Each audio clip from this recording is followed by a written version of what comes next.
Good evening, everyone. Welcome to tonight's meeting with Georges River Council. I declare the meeting open at 7:01 p.m. I would like to acknowledge the Bidjigal people of the Eora Nation, who are the traditional custodians of all lands, waters and sky in the Georges River area. I pay my respects to elders past and present and extend that respect to all Aboriginal and Torres Strait Islander people who live, work and meet on these lands. Please be upstanding for the National Anthem.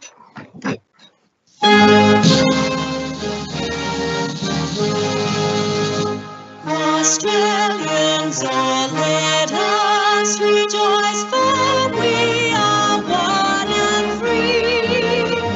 We've golden soil and wealth for toil. Our home is girt by sea.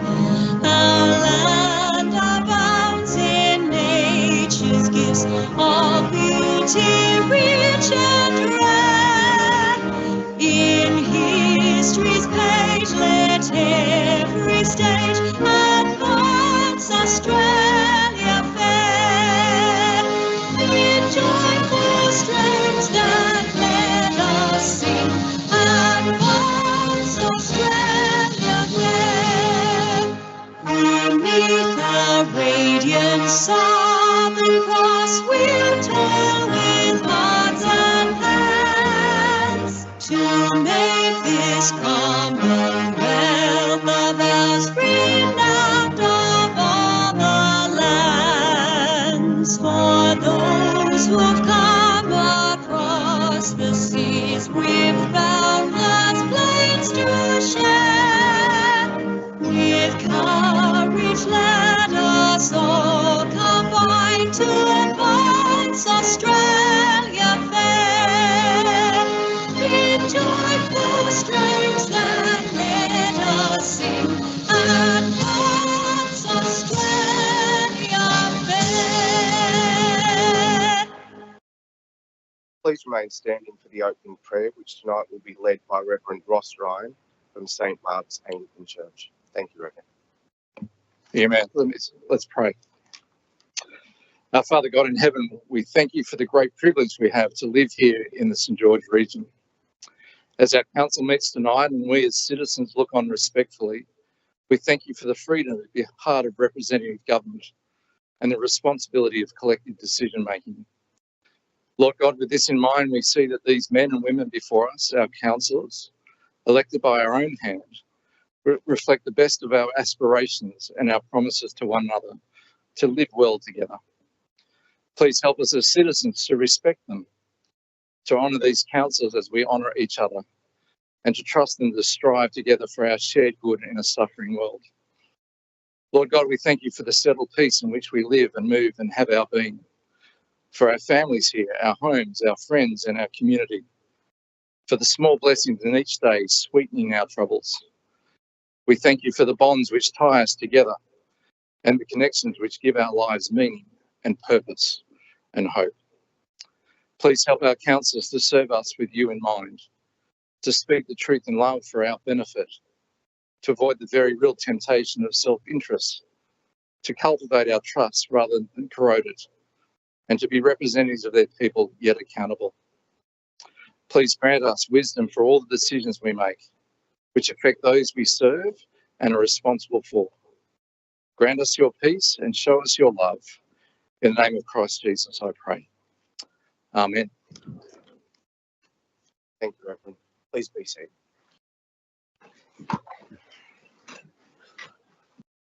I have an apology tonight from Councillor Ashvini Ambuhay Pahar. Are there any other apologies? There being none, can we please have a motion to accept apologies and grant a leave of absence? Moved by Councillor Kanyarski, seconded by Councillor Mort. I'll put the motion. All those in favour say aye. All those against, declare that carried.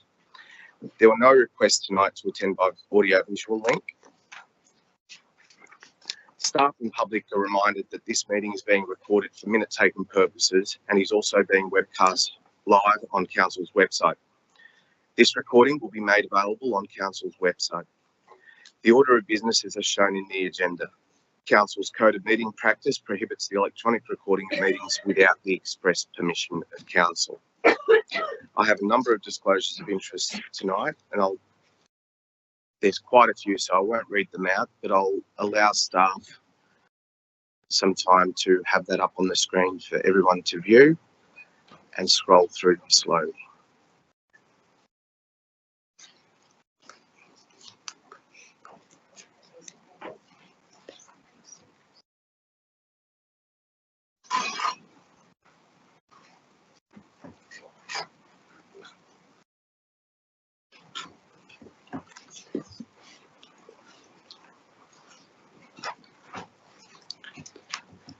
Before I move on, councillors, are there any other disclosures of interest? Councillor Kaniarski. Thank you, Mr. Mayor. I have a disclosure of interest on rescission motion NR001-24, which is NM 058-24, actions to be taken by council in connection with previous and current allocations and usage of playing fields of Football St George, as my son is a coach of one of the teams that are under the guidance of Football St George.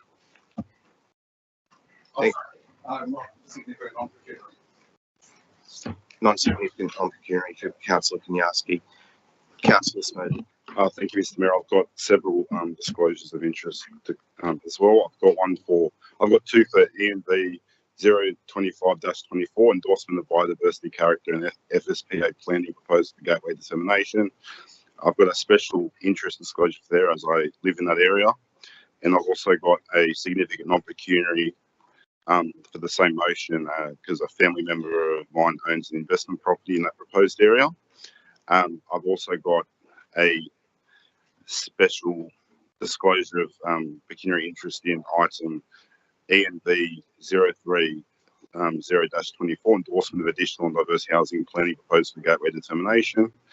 And I've also got significant non-pecuniary interest as a family member owns an investment property in the proposed area. Thank you, Mr. Mayor. Thank you, Councillor Kaniarski. Councillor Stratokopoulos. Thank you, Smoothie. Thank you, Councillor Stratokopoulos. Thank you, Mr. Mayor. I also have a special disclosure of interest in item number ENV 025-24, endorsement of biodiversity character and FSPA planning proposal for gateway determination. My parents own an investment property in the area which is under discussion. Also, for the same property, item ENV 030-24, being the endorsement of additional and diverse housing planning proposal for gateway determination. I also have a special disclosure for that same property. Under ENV 025-24, I have a significant pecuniary interest in that I own an investment property in the area of discussion, and also once again under ENV 030-24, endorsement of additional diverse housing planning proposal for gateway determination. My reasons are that I own a investment property in the area, which is a significant pecuniary interest, and I'll be leaving the meeting. Thank you. Thank you, Councillor Stratokopoulos. Councillor Wayne. Thank you, Mr. Mayor. So I have a non-significant, non-pecuniary interest disclosure for NM 071-24. Congratulations, World Dragon Fan Club Australia, as I'm an honourable chairperson of this club. Thank you, Councillor Wayne. Councillor Fakara. Thank you, Mr. Mayor. I have two, which I have submitted. I have a pecuniary interest in ENV 030-24, endorsement of additional and diverse housing planning proposal for gateway determination, as I have a close relative who owns a property where income is gathered from it within the Georges River LGA in the area discussed in this item, and the value of the property may be affected by the impact of this item. I also have a non-significant, non-pecuniary interest in another item within the Environment and Planning Committee, ENV 24 the biodiversity character in FSPA for planning proposal for gateway determination, as I live close to the border of the former scenic protection area and I reside within the former study area. Thank you, Councillor Ficarra. Councillor Liu. Thank you, Mr. Mayor.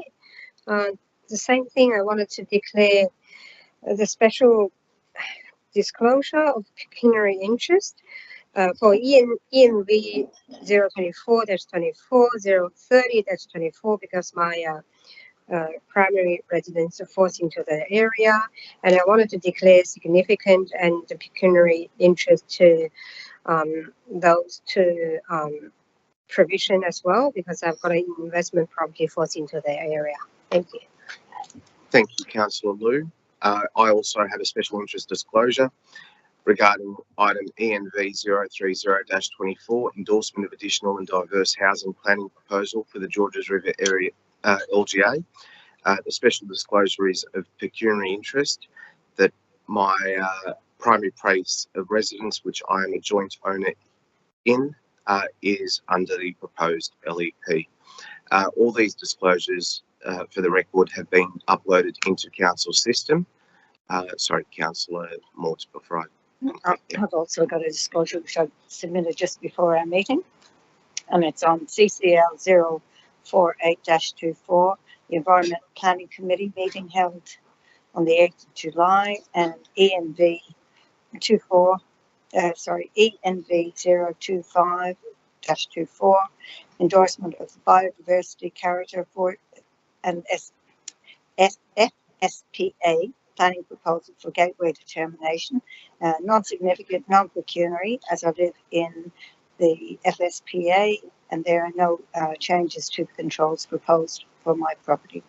Thank you, Councillor Mort. Councillors, any further disclosures of interest? Okay, just to complete, all those disclosures which were read out verbally have been lodged electronically, but due to some IT difficulties, unfortunately this afternoon they couldn't be presented on the screen, but they will be made available through the council business papers when they're completed. We now move on to public participation. There are 20 speakers registered for tonight's meeting, and I would like to remind speakers that they have a 3-minute time limit. The first sound that you hear indicates that you have 1 minute remaining, and at the second sound, if you could please conclude your comments and wrap up what you are saying. Our first speaker tonight is Steve Farrington, who will be here in person speaking on CCL 045-24 and ASS 020-24, which is the Traffic Advisory Committee draft terms of reference. Thank you, Steve. Thank you, Mr. Mayor. While the production of a draft terms of reference is a good outcome to resolve the issues that have previously been highlighted about the operation of the local Traffic Advisory Committee, it falls short of providing that solution. The draft defines it as a local traffic committee as governed by the Transport Acts that it has quoted, and an advisory committee governed by the Local Government Act that it also quotes. Besides ending up with a committee that is in breach of both sets of acts, it is also in specific breach of the Transport Acts, with the guide stating clearly that it cannot exist as one. The council must operate a local traffic committee as defined by the Transport Acts, and must operate within the guidelines provided to the council under these acts. It can, at its discretion, create a traffic advisory committee that provides additional support to traffic matters to council, but it cannot address any of the delegated functions that's covered by the local traffic committee. Following discussions with the council officers regarding these problems, which they broadly accepted exist, they indicated that amendments would be proposed to the draft at this meeting to resolve the highlighted problems. But as the document is so flawed, it will require a significant rewrite, and if it is amended and approved, it does not allow any review or comments by residents. I would therefore request that the council reject the draft and return it to be reworked and presented in its amended form at the next council meeting. The council should also decide if it requires a council advisory committee to undertake the traffic-related investigations that fall out of scope of the responsibility of the local traffic committee. and print the terms of reference for this at the same time. Thank you. Thank you, Steve. Our next speaker is Mr. Adrian Polhill, who is speaking on NM 065-24 and NM 072-24. The first one being creating canopies community planting events, and the second being battery charging and safety campaign. Thank you, Adrian. Okay, thanks, Sam. Good evening, everybody. I'll be talking on two topics, one about human safety, one about saving the environment. I'll take the first one about human safety. Peter's great motion in front of you relating to educating the community about safe battery use and charging is a brilliant motion, and I believe the council should fully support this. According to some recent data, 272 lithium battery related fire incidents happened last year and 38 people were injured. If the council can do anything to reduce one of these injuries or one of these fire incidents, I think it's really worthwhile. So please support Peter's motion and unanimously pass it, because it's well overdue. People are not very well educated in terms of how to handle batteries, particularly lithium batteries. The second item about saving the environment, Councillor Ben here has done a great job putting this particular motion together. I want to address a couple of points. The director's comment clearly says that there was about 3,000 trees planted. I believe if you look closely at the figures, and I've been at some of the planting events, that figure should be closer to 8,000 to 10,000. It's a little bit embarrassing for the council. Tonight we have the General Manager of the Greater Sydney Landcare who's going to speak to you a little bit later, and surely we should have the right numbers so that she knows what we've done. The point I'd like to raise and urge Councillor Ben to look into perhaps an amendment is that could you provide an interim report, very simply, number of trees actually in the LGA, what does that represent in terms of tree canopy cover? We know the tree canopy cover is about 20%, but what is the number of trees in the LGA? If you could report that very early, not in December 2025, at least then you've got a baseline, and at least then you can put together a very simple roadmap of how many trees do we have to plant each year to get to the 40% tree canopy cover in 2038. So I urge Ben maybe to make a small amendment to that particular motion so we can keep the ball rolling. Thank you very much, and look forward to seeing each of you at the next tree planting event. Thank you.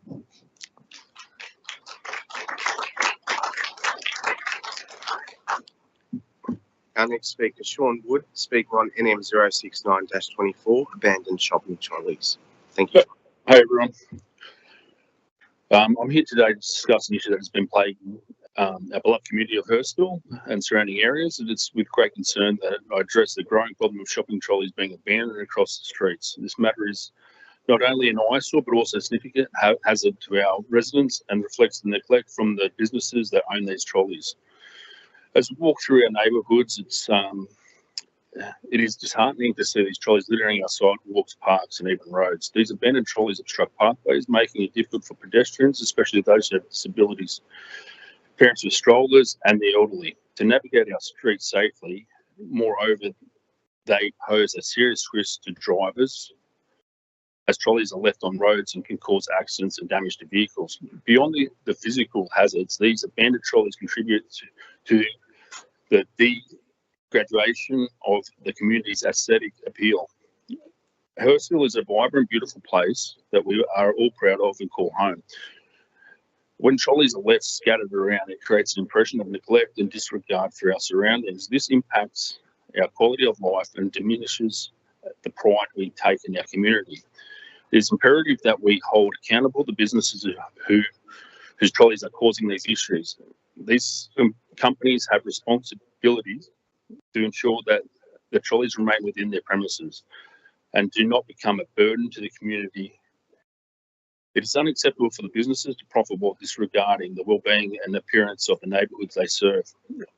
I urge the businesses to take immediate action implementing measures to contain the trolleys within their property. This can include investing in trolley containment systems, which are done in other areas. Glebe's a perfect example.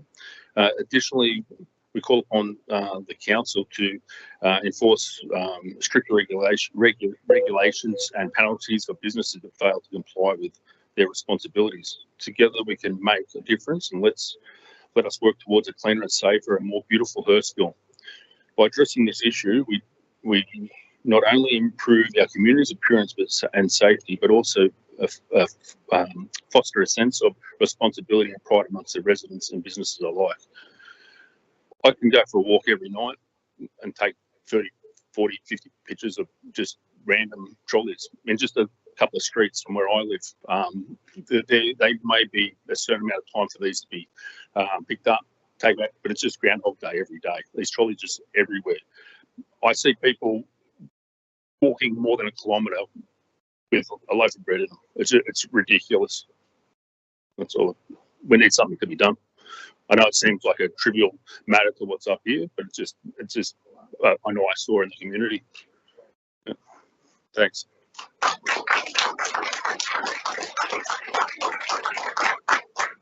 Thank you, Sean. Our next speaker is Reverend Fai Alfred Yao, speaking on NM 07124. Congratulations, Wall Dragon Fans Club Australia. My name is Alfred. I'm a pastor in the church.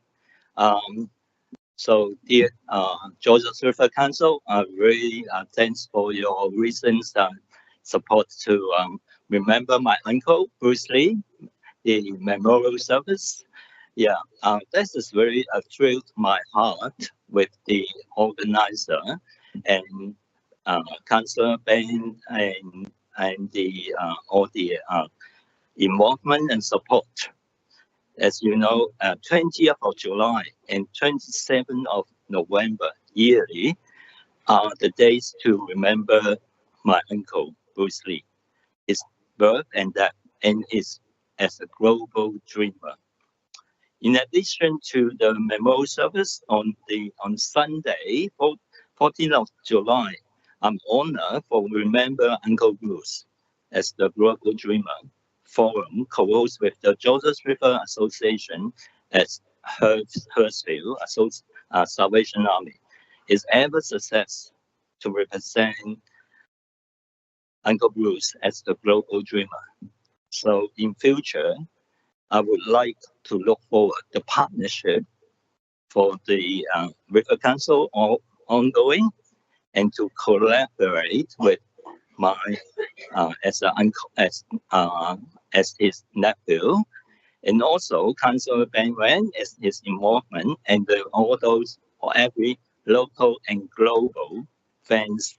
So I'm blessing the Georges River Council serving the community. I really appreciate your help and support to our local community. Thank you. Thank you, Reverend. Our next speaker is Wayne Devine, speaking on NM 070-24, Castbush Park Playground.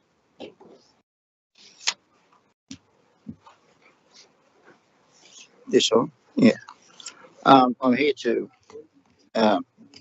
ask you, councils, not to remove, but to leave the Liberty Swing at Cars Park. I've got a letter here from the St George Traditional School, and but I would like to, if I could, say that this journey, through the journey, Hurstville Council in those days played a big part.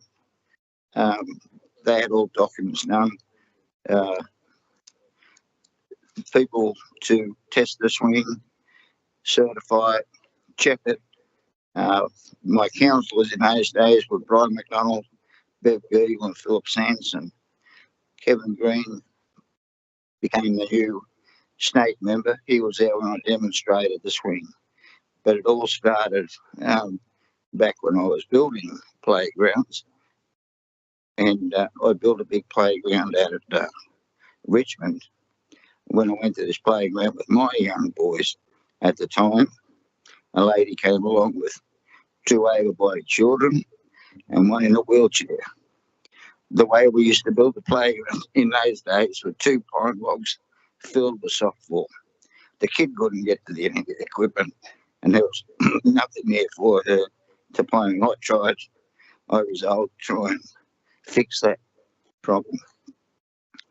I developed the swing at my factory at Mortdale, and eventually the first swing went in at Olds Park at Hurstville, and there was a lot of people there in wheelchairs, children, adults, and there was a miracle happened that day. I didn't know it, and nobody that was there knew it. There was a woman came with I found out the next day, a 17-year-old daughter. The girl sat there with her head on her chest, and if you've ever had anything to do with disabled people,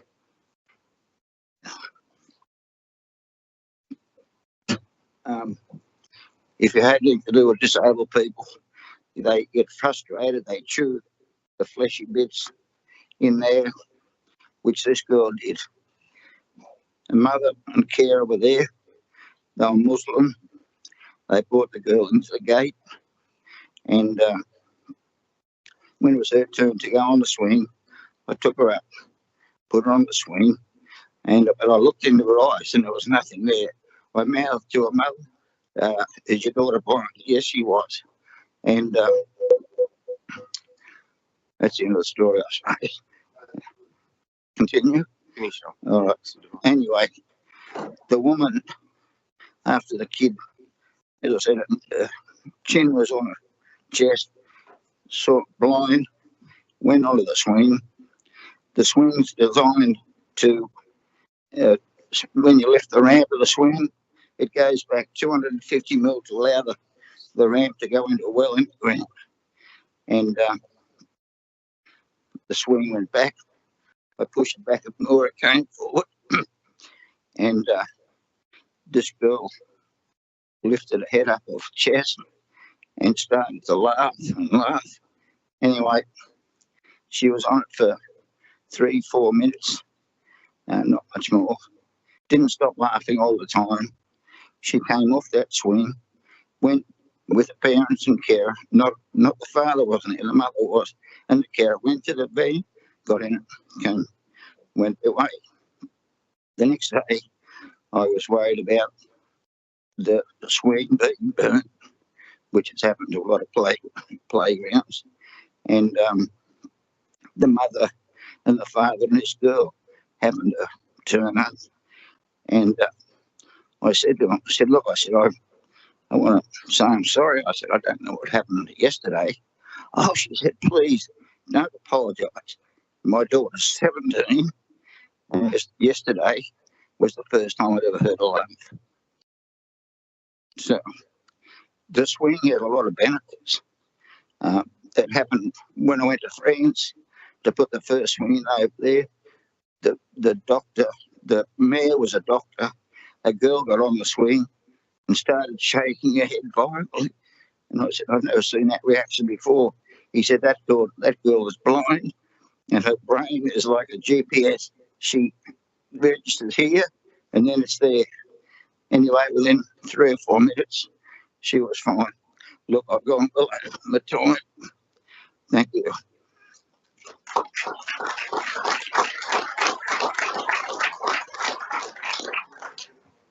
Thank you, Mr. Devine, for sharing those stories with us. Our next speaker is Beth Derencat, who is speaking on NM 065-24, Creating Canopies Community Planting Events. Thank you, Beth.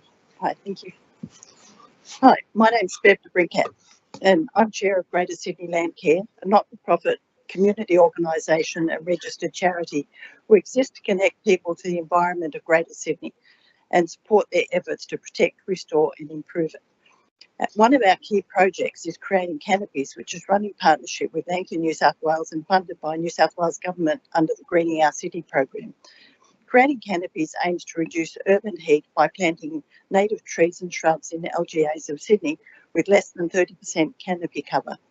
These canopies will provide shade, cooling, public health benefits, help connect habitat corridors and much more. During stage 1 of this project, which ran from 2020 to 2022, Creating Canopies partnered with over 50 landowners, including Georges River Council, 17 other councils across Sydney, to plant on private and public land. During these 3 years, Creating Canopies hosted 163 plantings and engaged 2,000 volunteers to help us plant 100,000 trees, despite facing La Nina and, of course, COVID. Stage 2 of Creating Canopies project is running from 2023 to 2025. With renewed funding, we are now on track to plant a further 200,000 trees. Creating Canopies could have used private contractors, but we believe in the power of community connections. We invite individuals and groups from the community and businesses to plant with us. At our plantings, people of all ages and backgrounds are welcome and no experience is necessary. By involving the community in Creating Canopies, we nurture civic environmental stewardship. Creating Canopies is proud to partner with Georges River Council. During stage 1 of the project, we hosted 5 events to plant 932 trees in your LGA. In stage 2, we're thrilled to partner once again. This year alone, Creating Canopies will add 10,122 trees and shrubs to the Georges River area across 10 events. 7 have been completed so far, including 2 community plantings at Beale Park and Gannons Park in Peakhurst, which engaged hundreds of volunteers. And we thank Councillor Ben Wang for attending these community plantings. We also thank the many community groups for your ongoing support. In publicising these events, we also promote Georges River Bush Care, encouraging volunteers to continue their environmental stewardship journey. Looking ahead, trees are an asset to the community. They are an amenity that adds value to the lives of your residents. They enhance the environment and provide economic and social benefits such as lower home cooling costs, increased property values and improved opportunities for outdoor activities. Thank you, Georges River Council, for your ongoing support and commitment to a greener future. We look forward to continuing our collaboration involving your community in tree planting and promoting further care for nature together. Thank you.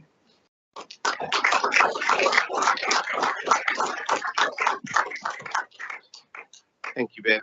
Our next speaker is Tony Bedall, speaking on NM 063-24, Co-working Business Hub Feasibility Study. Thank you, Tony. Thank you.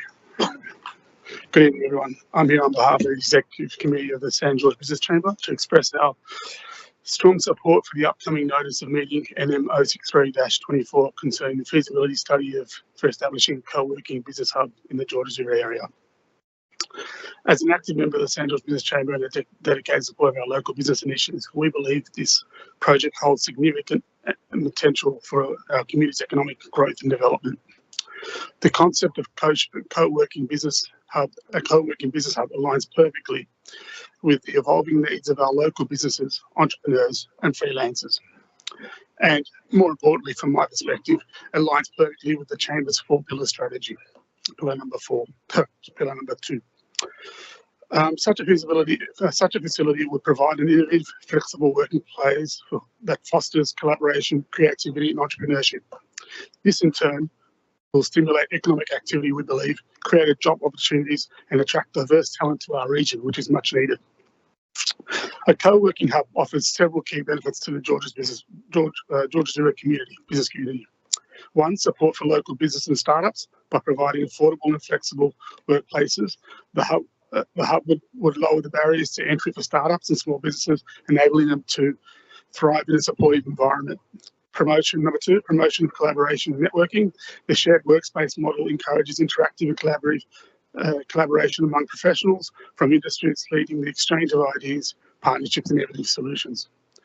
Number 3, enhanced work-life balance. Most importantly for us these days, local co-working spaces reduce the need for long commutes allowing professionals to work closer to home and spend more time with their families, thus improving their overall quality of life. And finally, the revitalisation of the local economy. Increased business activity in the co-working hub can stimulate demand for local services and amenities, benefiting surrounding businesses and contributing to the economic vibrancy of the area. We believe that conducting a thorough feasibility study is a crucial first step in understanding the potential impact and benefits of a co-working business hub in Georges River. The findings of this study will provide valuable insights into the needs and preferences of our local business community and guide the council in making informed decisions regarding this initiative. We commend the Georges River Council for considering this forward-thinking proposal and urge you to move forward with the feasibility study. The potential benefits for our local economy, businesses, and residents are substantial, and I'm confident that the results will demonstrate strong support for this initiative. Thank you for your attention to this matter, and I look forward to seeing the positive outcomes of this feasibility study and subsequent development of a co-working hub in our business community. Thank you very much. Thank you, Tony. Our next speaker is Natalie Zhu, speaking on question with notice 020-24, mosque update.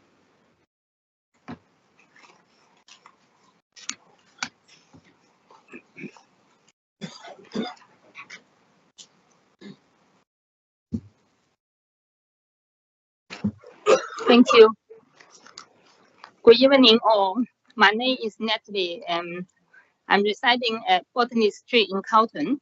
I would like to take this opportunity to raise some of my concerns on the development proposal of a public worship site located at 88 to 92 Botany Street.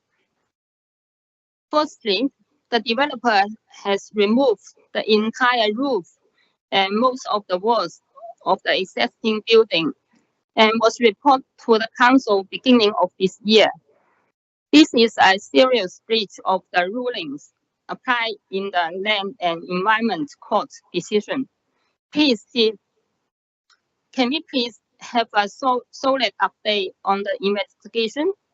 Is it being conducted by the council or court? Is it with the local court or LEC? Whichever is more appropriate. When the investigation will be complete, we ask for a transparent process. Any deals made under the table is not acceptable. Also, we have noticed some further demolished works have been undertaken while this matter is being investigated. Can this be stopped before they make further damage? Sorry, Natalie, I just need to make you aware you need to be careful how you put forward some of those comments. If there's anything that you suspect, then there are relevant authorities that you need to report that to, but you can't be making allegations in public forum such as you have in those comments. I'll let you continue, just continue on, but just be mindful of some of the language, that's all. Okay, thank you.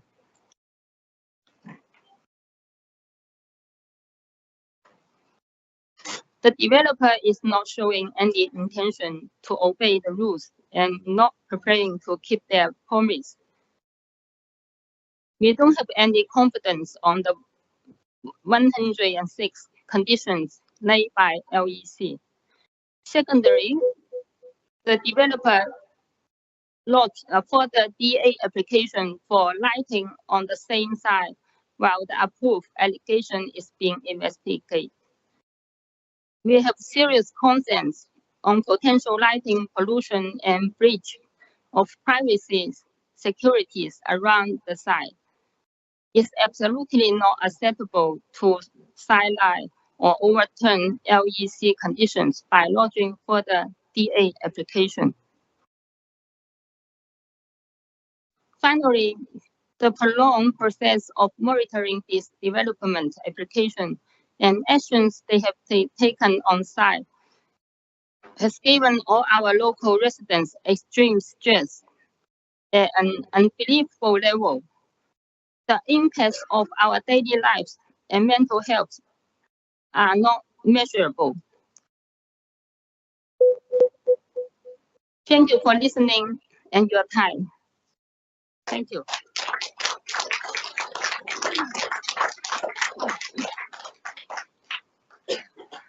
Our next speaker is Chris Bailey, who is speaking on NM 062-24. That is being Council congratulates and acknowledges Riverwood Hornets cadets. Thank you, Chris. Thank you, Mr. Mayor. The Riverwood Hornets marching band from the Australian Cadet Corps represented Australia at services and ceremonies in Normandy, France in June 2024 to commemorate the 80th anniversary of D-Day. The Australian Cadet Corps is a non-profit voluntary organisation for youth from the age of 8 years. Our education program assists cadets with a pathway into emergency services, defence, private and commercial aviation and maritime sectors. Cadets can take part in fun and interesting activities on a weekly basis whilst learning important life skills such as leadership, discipline, self-confidence and teamwork. In 2019, the Riverwood Hornets marching band performed at Pearl Harbor at the Memorial Parade in Hawaii on the 7th of December. We had just performed with the US Marine Corps at the opening ceremonies when they invited us to perform on D-Day, Normandy, France in 2020. Unfortunately, COVID put an end to those plans for a number of years.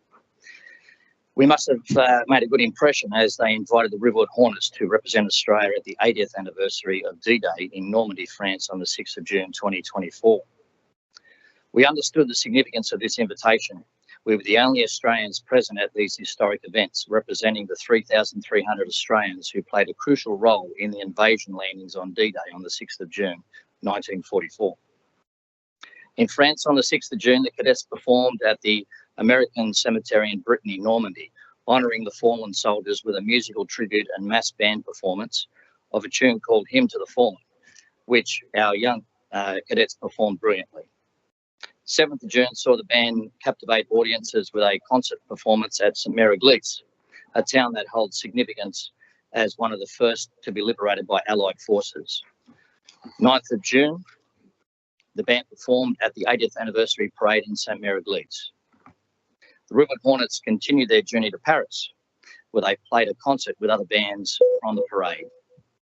The cadets visited iconic French landmarks, including the Eiffel Tower, the Arc de Triomphe, Mont Saint-Michel and the Louvre, concluding their trip with a delightful day at Disney Paris before they returned home. The cadets forged meaningful friendships with other bands, including St. Augustine Marching 100s from New Orleans and the Voodoo Orchestra from Ohio. The camaraderie and shared experiences were highlighted by impromptu performances at the end of the parade at St Mary Glees, which attracted media attention in the United States. I draw your attention to the remarkable achievements of our young cadets, who feel honoured and proud of their role in remembering the sacrifice of those who fought in the D-Day invasion in Normandy, France, 80 years ago. The experience has been profoundly moving and educational for our cadets. Their journey commemorated a pivotal moment in world history and highlighted the endearing connection between Australia and the international community in honouring those who served for freedom and peace. We have over 100 cadets at Riverwood Hornets, and we look forward to the next challenge and opportunity to give back to our local community. Thank you.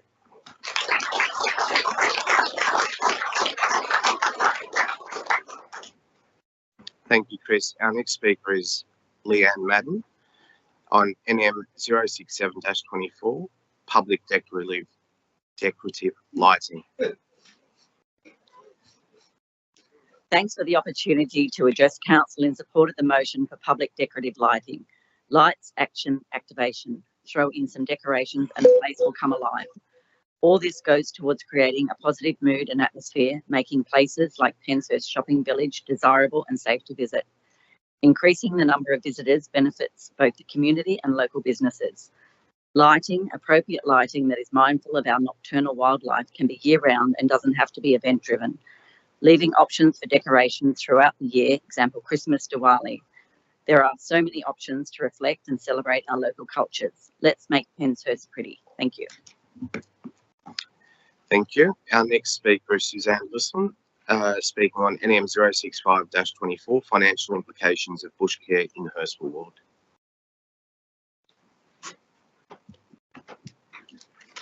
Good evening, Mayor Elmer, staff and fellow citizens and custodians of Georges River Council.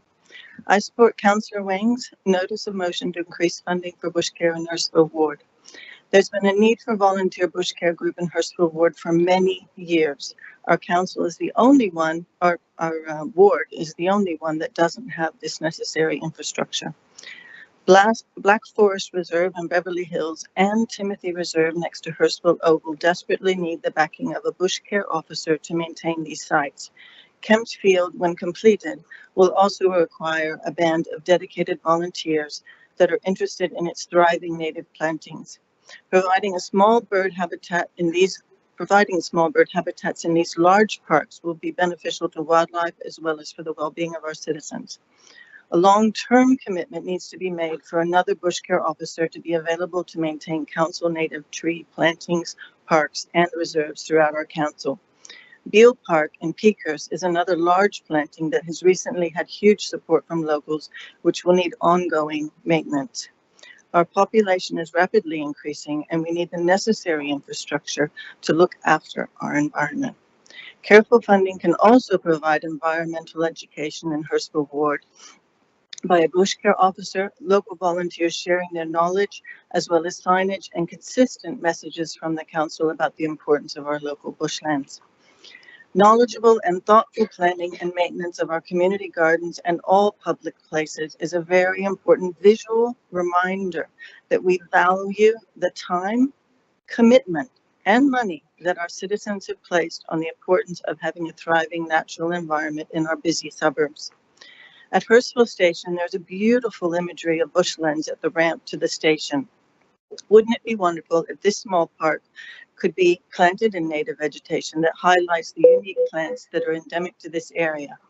Educational information could include the fact that prior to European settlement, our council had diverse flora and fauna which were part of the Sydney turpentine and ironbark forest. The varied species from this endangered ecological community should be given priority in plantings around our council and give our citizens pride in being the future custodians of this beautiful and endangered landscape. Thank you.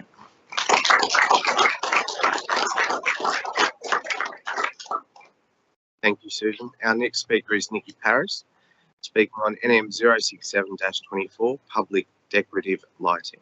Thank you. Good evening. My name is Nikki Paris and I am a member of Project Penshurst. Thank you for allowing me to speak at your meeting tonight. I am here to support the motion for public decorative lighting.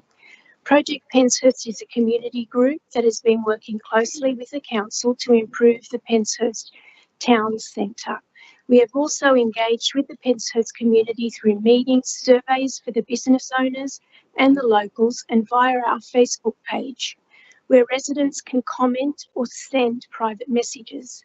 The number of requests we have received for fairy lights is astounding. The people of Penshurst want their town centre to be vibrant and inviting. We envision an active area with more places to sit and eat outside on a summer's night, enjoying the lights. We aim to improve the area and make it more attractive for visitors and potential new businesses. Penshurst already boasts a busy pub, a quaint bar, restaurants, thriving cafes, and a beautiful community. It's a heritage area with established buildings and charming old shops.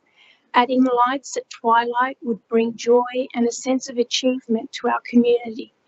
I also understand that people may have reservations about celebrating just one particular holiday, but in my experience, the opposite is true. I've taught refugee students since 1995. Even when people have escaped war, they still get homesick. But nothing excited my students more than Christmas in Australia. It didn't matter their background or religious beliefs. It was something magical and beautiful. It symbolises celebration and culture. Australia is a multi-heritage country, and we can work on celebrating all holidays. However, this doesn't mean that we should avoid the magic of the summer Christmas lights and decorations. Project Penshurst has enthusiastic members and a community eager to get involved. We would warmly welcome the opportunity for our town centre to be decorated with lighting and embellishments, enhancing and promoting our village atmosphere. Thank you for listening.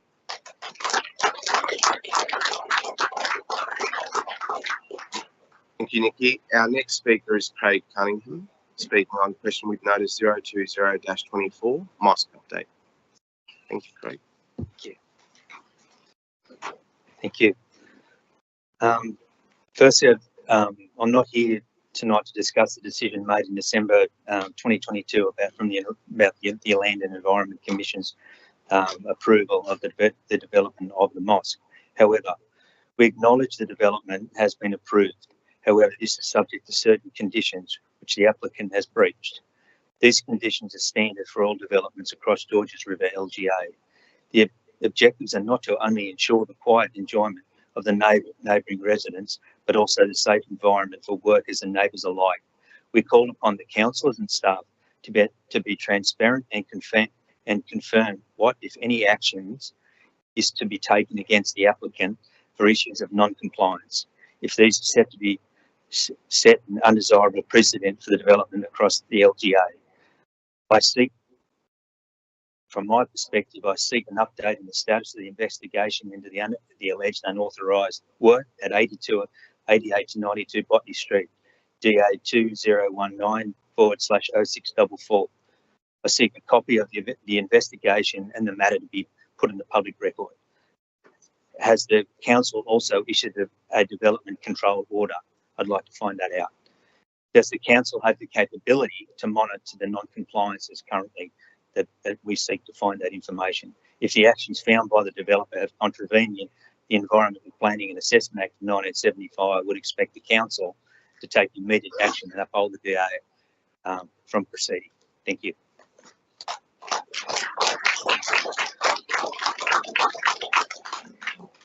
Thank you, Craig. Our next speaker is Suzanne Galuzzo, speaking on NM 067-24, public decorative lighting. Good evening. Thank you for the opportunity to speak. My name is Suzanne Galuzzo and I'm a small business owner in retail. I've been in business for a few years now and relocated my shop, Purple Merchant, to the Mortdale Village last October. A little about my business. Purple Merchant is a lifestyle shop selling unique clothing, jewellery and accessories, gifts and homewares with incorporating local and Australian-made products. As a retailer, I understand the importance creating the feel and ambience for customers to enjoy their shopping experience. And so I'm here to speak about the ambience lights to the treescape in Mortdale Village. And I would like to express how the ambience lights would to the trees in Mortdale would be a positive addition and a wonderful way to attract more people into the village. In fact, when I arrived in Mortdale, I noticed the trees lining Morts Road, and one of my first thoughts was, wow, wooden lights make such a difference in creating an awesome village feel. Imagine at Christmas, for example, that beautiful tree at the corner of Macquarie Street and Morts Road being a central meeting place for our local community, where locals can enjoy leisurely strolls in those warm summer afternoons and evenings, taking in the magical feel that those ambience lights will give, and of course in turn helping promote new and existing businesses in the village, including the cafes, restaurants and retailers. Other councils illuminate their trees in their main streets and I must say look amazing. I believe in the heart of Mortdale Village would not only help promote and support small businesses in the village, it would also keep Mortdale Village vibrant and beautiful, as it is an amazing place to live and shop. Let's give Mortdale Village a go. Thank you.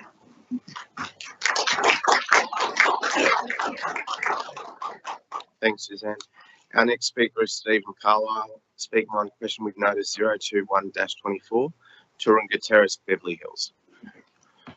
Mr. Mayor, councillors, council officers, I don't need to tell you, Beverly Hills shopping centre has suffered immensely since the M5 East toll was imposed, which meant the parking went in the daytime because of the extended clearway hours. The Eggbaston Road car park, we lost over 100 car parking spaces, which had 70% occupancy. Because of that car park, they had to have more disabled parking, went over onto Taronga Terrace and took away some of the commuter car parking, which then forced it on the rest. Back last December at this right here, with the support of the councillors Wang and Symington, it was put up to have some extra parking, time parking put in. Those spaces were in Warrawee Place, just 4 spots for 1 hour, and it went before Traffic Committee in March. 2 signs to go up, still waiting. In the Traffic Committee meeting in April, a further proposal was approved, and it was to extend some of the time parking in actually Taronga Terrace, which adjoins in the intersection Warrawee and Taronga. The problem there was people used to 12 o'clock Saturday, we'll just park for the rest of the weekend there, or we'll get the train into the city. People trying to go to the IGA and local businesses couldn't park there because it was parked out, even on a Sunday evening. So it got approved to extend from midday on Saturday to now have longer parking through the week and to have parking on Saturday afternoon and Sunday. Well, we don't have any signs yet. There's only 8 signs to go up there. So 10 signs in total. I was just wondering when we might be able to see those projects completed in Warrawee Place and in Taronga Terrace. Thank you.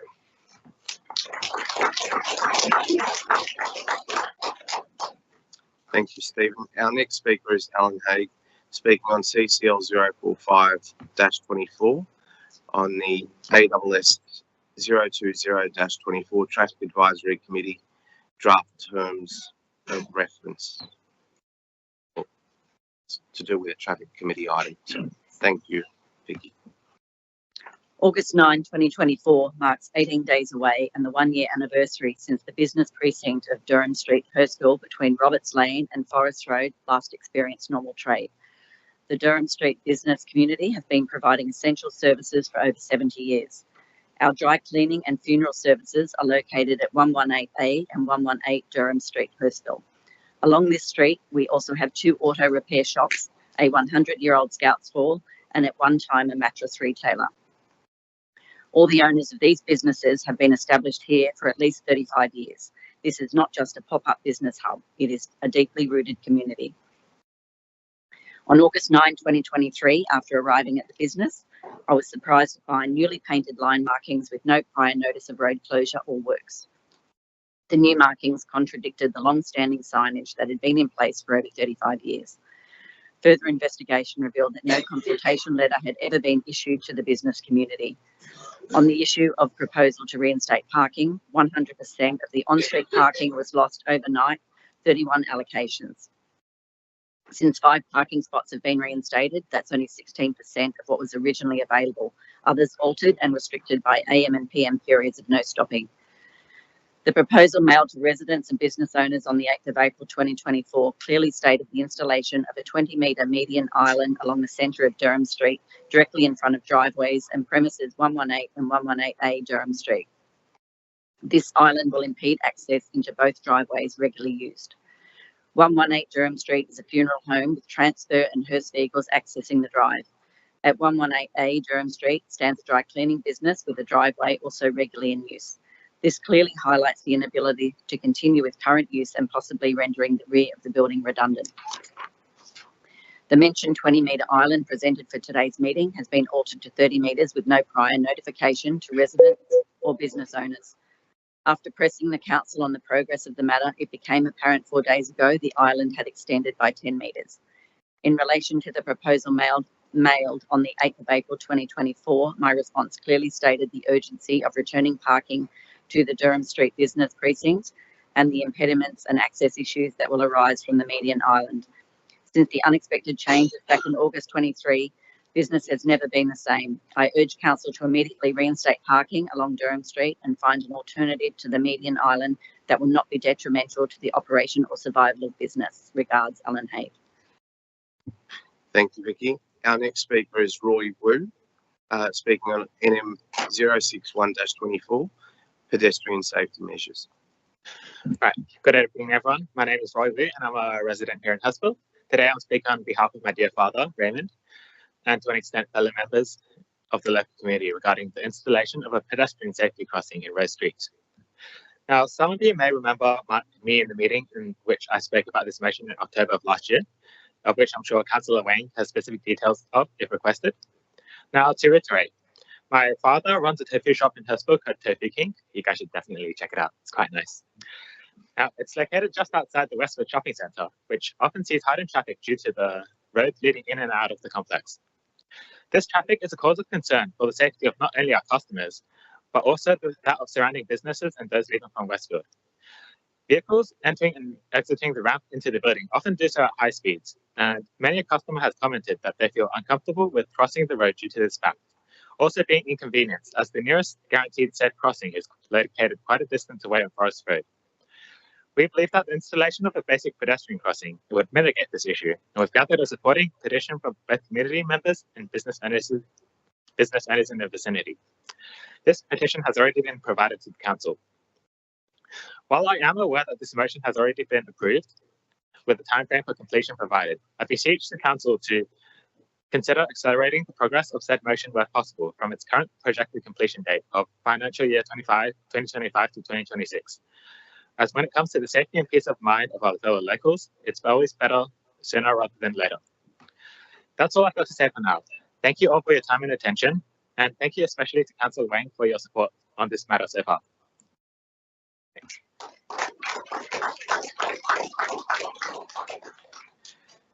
Thank you, Roy. Our next speaker is Anu Lai, speaking on question with notice 020-24, mosque update. Good evening, everyone. My name is Anu Iyer, not Liar. Sorry.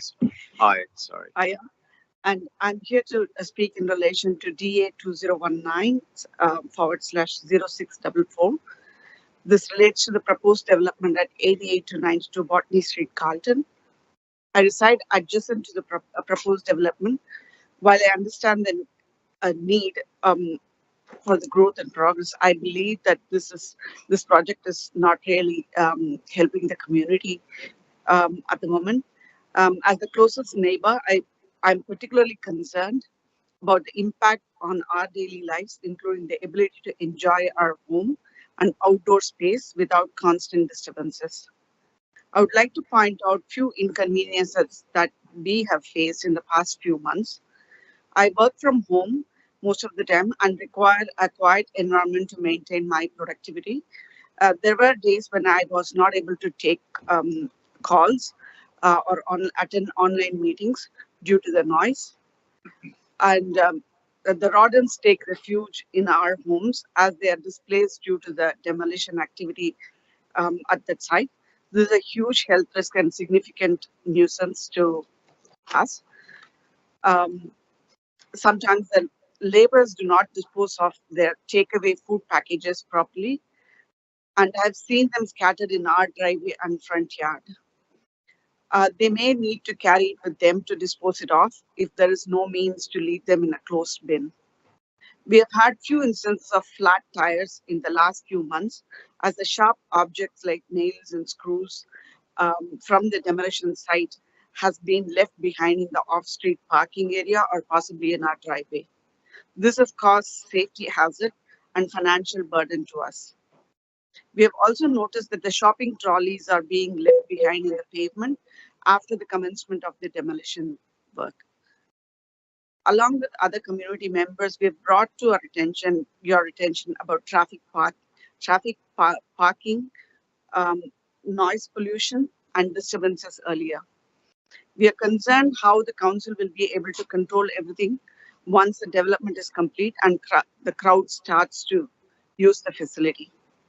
It is essential that any development like this is situated in areas that can accommodate them without causing undue hardship to the surrounding members of the community. I would like to thank you all for giving the residents an opportunity to speak about this issue once again. And I have full faith in the council to take into account the concerns of all parties and the community at large to arrive at an appropriate resolution. Thank you.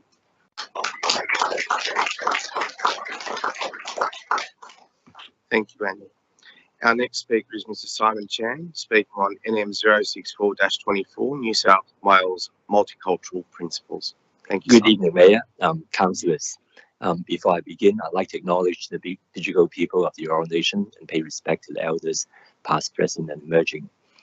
The 2021 census shows that Georges River has 46% of its population born overseas, and I think 42.4% were from non-English speaking countries. So the population in this area is very, very diverse. On that basis, I think the council have done an excellent job in promoting multiculturalism. And so I'd like to congratulate all of you for doing that. You have your social justice charter, you have your multicultural advisory committee, you welcome refugees. And as a Chinese Australian, I'd like to thank the council for having the best, Lunar New Year festival every year. It's the biggest one in Australia, from what I gather, outside of the city centres. So I think the council have done a lot of good for multiculturalism. And just looking around the room, I can tell that you truly represent the community because you are very diverse. I mean, we always talk about how local government or any form of government should represent the people living in that area, and you truly represent the community. So I'd like to support the motion in that, I think everything you've done for multiculturalism should be highlighted. You should, especially in this time, social cohesion is a major issue. It's a very challenging time for social cohesion. So everything you've done, really should be highlighted. But the logistics of how you do it, obviously we'll leave it to the council to decide. But I'd just like to thank the council and support the motion in principle. Thank you. Thank you, Simon. And thank you, Simon, for the work that you do on Multicultural New South Wales, being a board member on that advisory committee. Thank you. Our next speaker is Kim Wagstaff, speaking on CCL 048-24, ENV 025-24, and ENV 030-24. Thank you, Kim. Thanks, Mr. Mayor. I'm speaking on the outcomes from the Environment Planning Committee that's come to the meeting tonight. Two items within that. The endorsement of biodiversity character and FSPA planning proposal for gateway determination. That's the first of the items. Congratulations to Council for developing this planning proposal to implement the decisions that were made in regard to the biodiversity and foreshore character studies, and to, in essence, retain the FSPA and improve biodiversity regulation. It's been a long battle, but we are getting closer to the pointy end of the community campaign to retain our highly valued foreshore scenic protection area. However, the battle is not over until the council takes the next steps, that is, going through the gateway determination to put the planning rules on final exhibition and then into legislation, and ultimately implementing these rules scrupulously when future DAs are assessed as to whether they meet the high standards for approval. In terms of its beneficial outcomes, this planning proposal seeks to include a terrestrial biodiversity provision aimed at protecting areas of high biodiversity value in the LGA. It will have a positive environmental effect as a result of the proposed changes to landscaped areas and a reduction of the the floor space ratio for land in the FSPA in the new clauses for local character and biodiversity. It will have positive social and economic effects through the green infrastructure will be enhanced. There will be stronger protection of the existing green and leafy character of low density residential areas in the foreshore study area. and the protection of existing trees contributes to the mitigation of economic losses due to extreme climate events, as existing trees are protected and are able to continue to sequester carbon dioxide and thereby reduce overall carbon emissions. Oatley Flora and Fauna fully supports this planning proposal for gateway determination and urges all councillors to vote accordingly. Further, we look forward to the final legislated documents estimated to occur in February 2025 and the beneficial impacts they will have on our local environment. I'd just like to also put in a plug for the Oatley Park Plan of Management and Master Plan, the adoption and publication of those documents. That's on the agenda tonight as well. Make no mistake, we're dealing with the current and future management of the most iconic reserve in at least our LGA, if not southern Sydney, that is Oatley Park. And I'd just like to put in a plug for saying that we support the plan of management and the master plan fully from Oatley Flora and Fauna, and we'd love to see that implemented as soon as possible, and then continue on with the management actions by prioritising those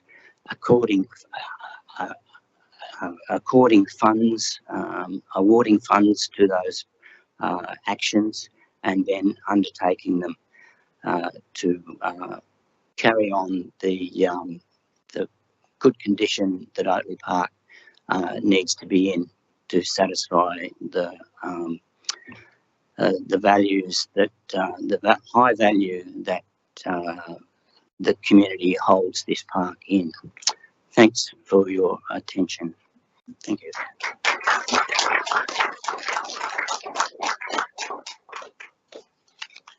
Thank you, Kim. That concludes our public speakers for tonight. I'll now move on to the next item on the agenda, which is confirmation minutes of previous meetings. Do I have a mover and seconder for CCL 044-24, confirmation of minutes of the council meeting held on the 24th of June 2024? Moved by Councillor Lansbury, seconded by Councillor Kaniarski. Any speakers on that motion? There being none, I'll put the motion. All those in favour say aye. All those against, I declare that carried.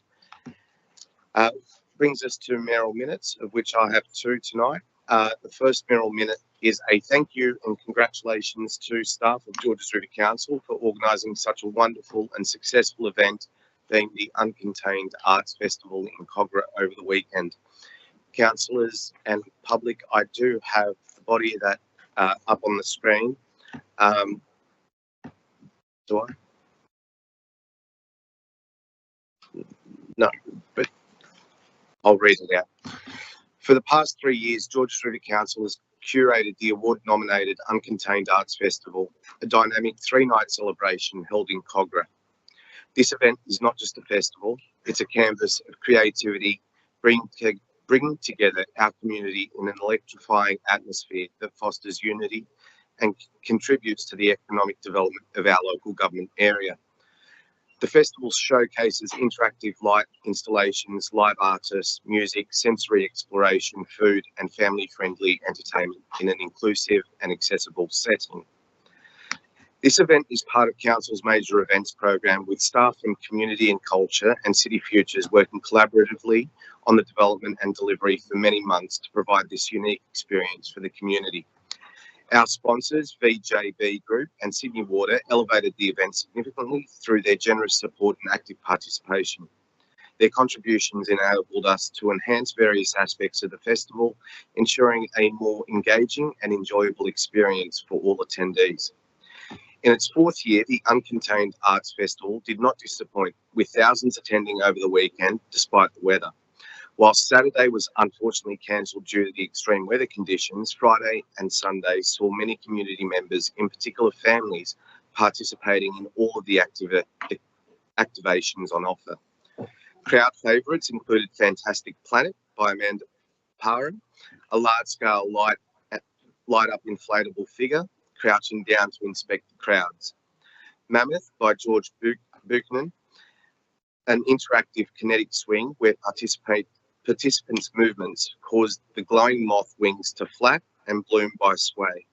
a show-stopping aerial performance situated in the heart of the festival. My motion, councillors, is that Council congratulates Georges River Council staff for the delivery of the 2024 Uncontained Arts Festival held on the 19th and the 20th and the 21st of July 2024 at Kogarah, and B, the Council also recognises the invaluable contributions of the festival sponsors VJB Group and Sydney Water, along with the local volunteers, including St John's Ambulance. Additionally, the talented artists, entertainers and vibrant stall holders all played essential roles in the success of this event. I'll put that motion to you, councillors. Any further discussion? There being none, I'll put the motion. All those in favour say aye. All those against, I declare that carried. My next Mirror Minute is a condolence Mirror Minute on the recent tragedy at the Carlton railway station that occurred yesterday afternoon. Georges River Council extends its deepest condolences to the family involved in the recent incident at Carlton's train station over the weekend. This is a heartbreaking tragedy. Our thoughts are also with the emergency personnel and first responders on the scene. Georges River is a strong and compassionate community. We stand united and encourage our community to support each other during tough times. We would also like to acknowledge that the incident may have caused trauma among our community. Council would like to ensure the availability of support services to our residents during this time. If anyone needs support, resources can be found on Council's Community Support Services webpage. My motion, councillors, that tonight we recognise the immense tragedy of the loss of a family from our community and extend our deepest condolences to the family and friends of the deceased.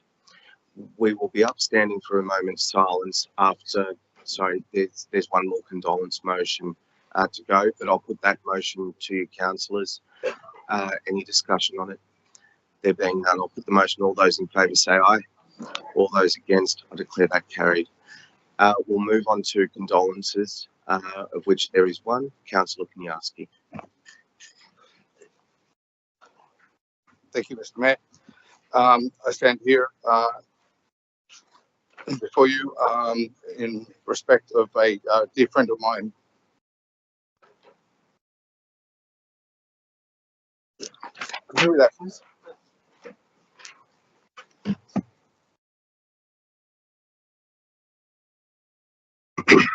Angela Noveski, born on February 11th, 1974 in Australia, was of Greek heritage. She spent her formative years in the Shire and attended Caringbah High School, but soon moved to Penshurst not that long after. Angela dedicated her professional life to education, working at Kogarah Public School. In 2001, Angela met Tony, and they married the following year in 2002. Together they had 3 children: Melissa, born in 2002, Jack, born in 2004, and Daniel, born in 2009. Angela had a passion for shopping and loved watching her kids play sport, such as soccer and Ostag. She enjoyed going to the beach, taking holidays and relishing moments of recalling memories and drinking wine with her friends. Angela's life was a blend of cultural richness, dedication to education, and deep family bonds. She passed away at the tender age of 50, leaving behind a legacy of love and joy. We can all be upstanding for a moment's silence.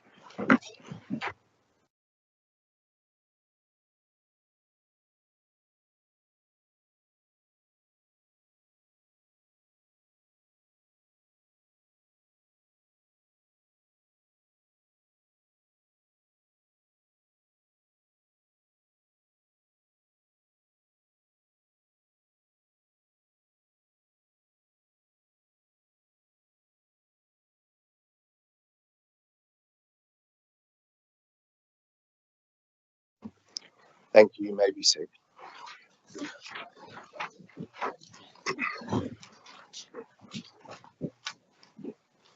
We now move to committee reports. The first committee report being CCL 045-24.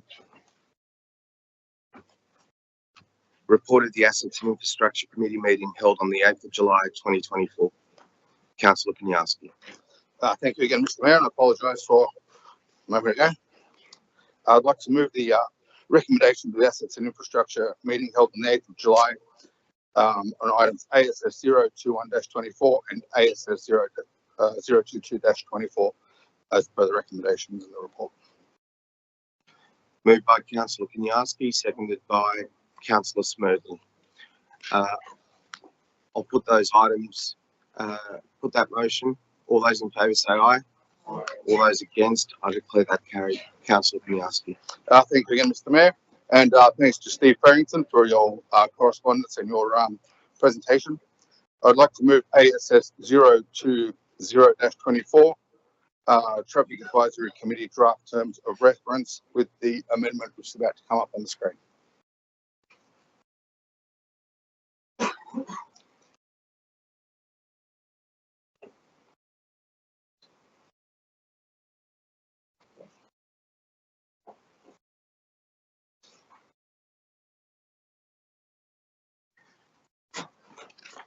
Councillors, that amendment is up on the screen. Do I have a mover for that amendment? A seconder for that amendment. Seconded by Councillor Smerdley. It was up on my screen.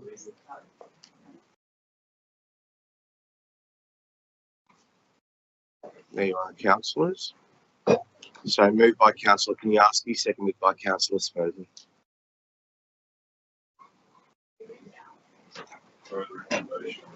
Yep, I'll read it out for you, councillors. The council approved the draft terms of reference for the Georges River Council Traffic Advisory Committee with the following amendments. I, status of the committee. The committee is not a committee within the meaning of the Local Government Act, but a technical review committee that is required to advise council on traffic-related matters referred to it by council. 2, that membership remove the first paragraph. The committee shall be an advisory committee established and endorsed by council as described in section 3 of the Local Government Act 1993.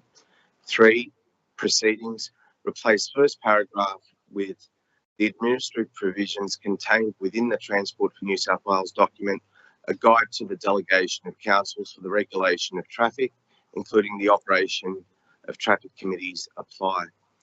B, that council appoint the chairperson and their alternate annually in line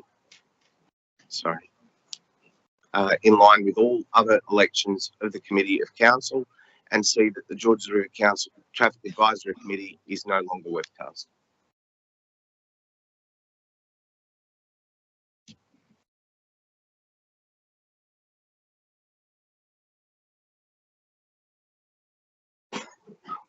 Okay, councillors, so that's moved by Councillor Kaniarski, seconded by Councillor Smerdley. Is there any further discussion on this, councillors? Deputy Mayor Ball. Yeah, I just have a question.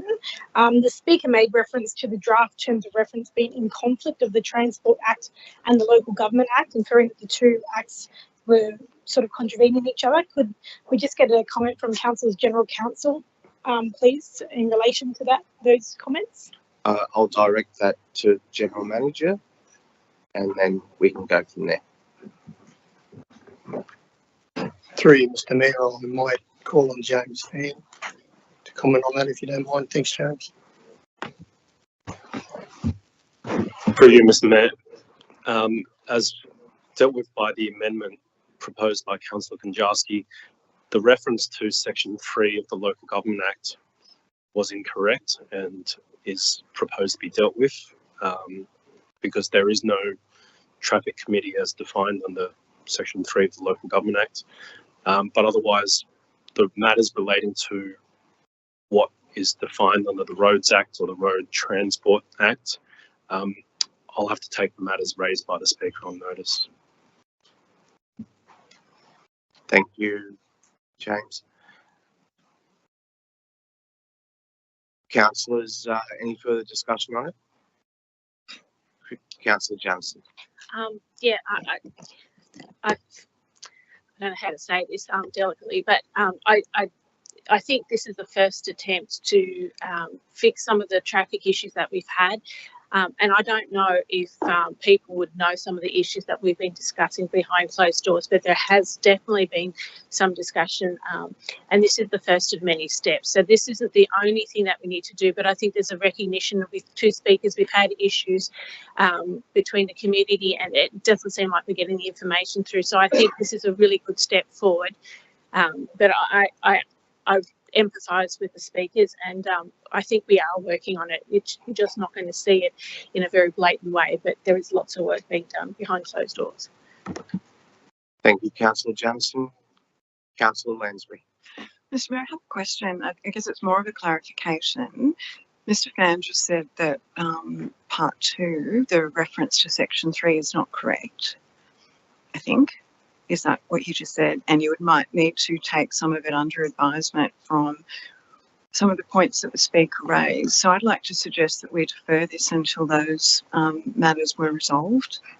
Okay, my understanding of what Mr. Fan said was that given that we are removing that particular phrase, the committee shall be an advisory committee established and endorsed by council as described in section 3 of the GAP, being removed, then that now resolves the membership part of that motion.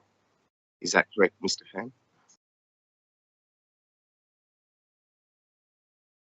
For you, Mr. Mayor, I'm not aware that there is any legislation that deals with the ability to create such a committee. So the fact that it is essentially silent in both the Roads Act and the Road Transport Act as to the ability to create these committees. And as noted in the draft terms of reference, it is essentially an advisory committee, so they're not exercising functions of the council or Transport for New South Wales. But I must admit, I was a little caught unawares as to the nature of the submission and just how it is said that this conflicts with that legislation. I haven't looked at such a matter, and I can't comment on whether it does conflict with that legislation. But the reference to section 3 of the Local Government Act is simply that section 3 of the Local Government Act doesn't talk about the creation of committees either. So simply removing that all references to section 3 of the Local Government Act just simply deals with the fact that that's a erroneous reference. Okay, so you've taken those comments on notice to provide councillors with an update on that, Mr. Fan. Councillor Lansbury has proposed to defer this item in light of Mr. Fan's comments. I think that's fair, but I'll put that forward to the mover and the seconder if they'd like to defer that for further representation from our legal counsel. Just before we do, could I get a comment from the Acting Director of Assets and Infrastructure, please, Tom Heath? Through you, Mr. Mayor. The proposed amendments remove the reference to the Local Government Act and instead reaffirm this committee's operations under requirements from the state government in order for council to exercise the powers that have been delegated in relation to the controls of traffic on local roads. So it comes from the state, our requirement, and then we're coming to council. But as we can acknowledge, the reference to the local government within the draft is what this amendment looks to remove and fall back under state government requirements, which is where we sit with this traffic committee, if that makes sense.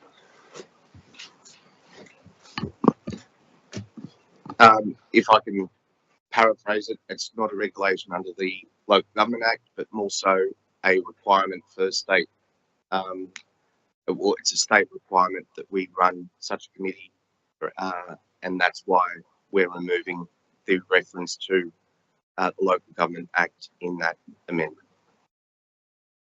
Through you, Mr. Mayor, yes, correct. We're running under the state legislation for this rather than Local Government Act. Thank you. So as such, Mr. Mayor, I don't accept that amendment. or proposal. Okay.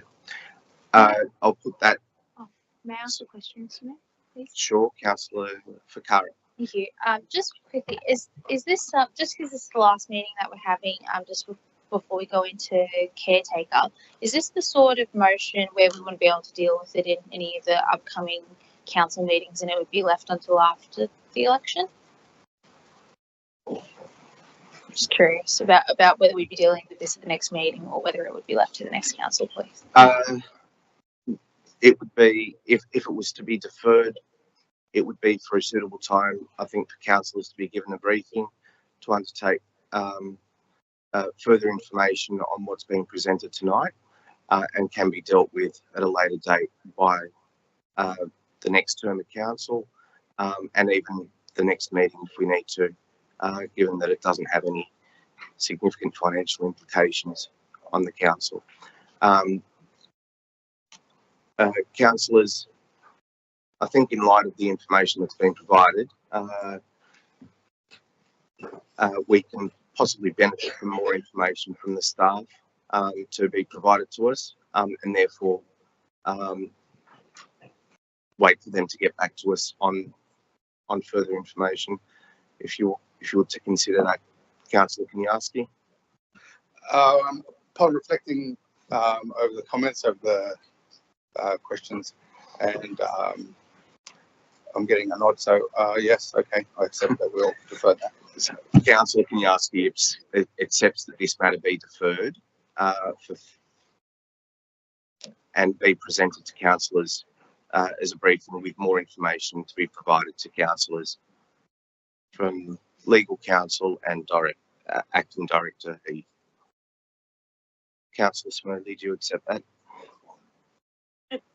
Mr. Mayor, the Traffic Advisory Committee will continue to proceed as normal. It's not going to affect the operations. The Traffic Advisory Committee will continue conducting itself under the current terms of reference until anything is resolved in the future. It's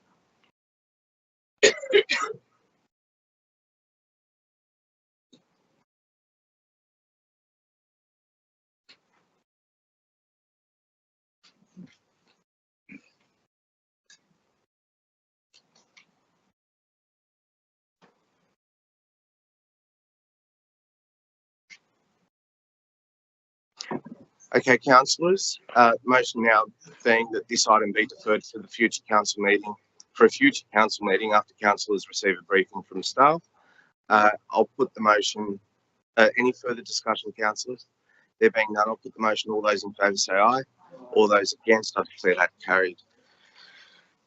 Councillor Kaniarski. Yeah, I have one more item. I'd like to move the recommendations of the Georges River Council Traffic Advisory Committee held on the 2nd of July 2024 be adopted by council with the exception of TAC 044-24, which is to be deferred to a future Traffic Advisory Committee meeting for further consideration. Moved by Councillor Kaniarski, seconded by Councillor Smedley. Any further discussions on this item, councillors? There being none, I'll put the motion. All those in favour say aye. All those against, I declare that carried.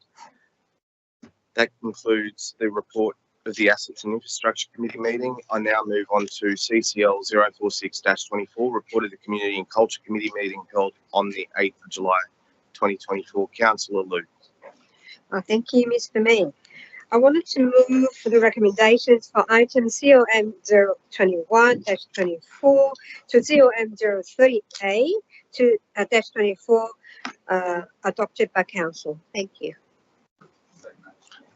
Moved by Councillor Liu, seconded by Councillor Kaniarski. Councillors, any further discussion? There being none, I'll put the motion. All those in favour say aye. All those against, I declare that carried. Next item is CCL 047-24, report of the Finance and Governance Committee meeting held on the 8th of July 2024. Councillor Jamieson. I move the recommendations of the committee. Moved by Councillor Jamieson, seconded by Councillor Marnie. Any further discussions, councillors? There being none, I'll put the motion. All those in favour say aye. All those against, I declare that carried. Item CCL 048-24, report in the Environment and Planning Committee meeting held on the 8th of July 2024. Deputy Mayor Bull. I move the recommendation that the Environment and Planning Committee Sorry, recommend. Councillor Borg, I'll just wait for Oh, councillors that have declared an interest to leave the chamber. Sorry.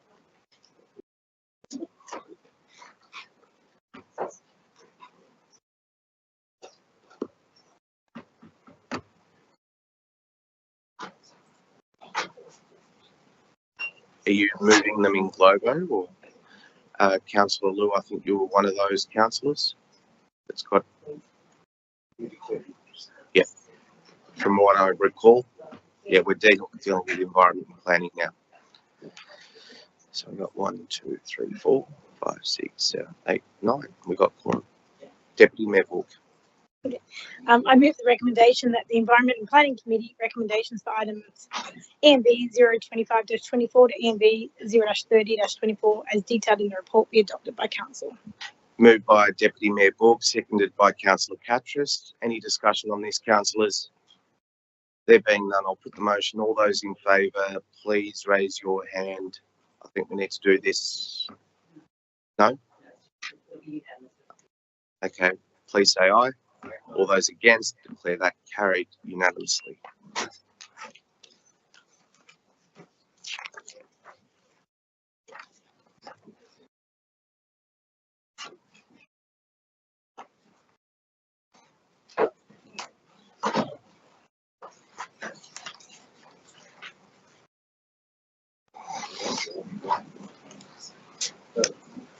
We now move on to CCL 049-24, proposed council and committee meeting schedule 2024-25. Councillor Jamieson.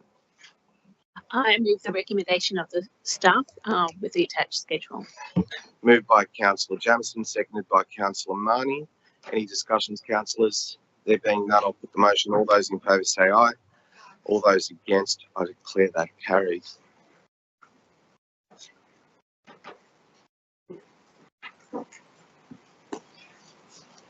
Next item is CCL 050-24, Council Award Discretionary Fund. Councillor Jamieson. I move the recommendation of the staff, noting the discretionary fund program. Moved by Councillor Jamieson, seconded by Deputy Mayor Borg. Any discussion on this, councillors? There being none, I'll put the motion. All those in favour say aye. All those against, I declare that carried. I'll just wait for staff to. Jamieson and Deputy Mayor Borg, yep.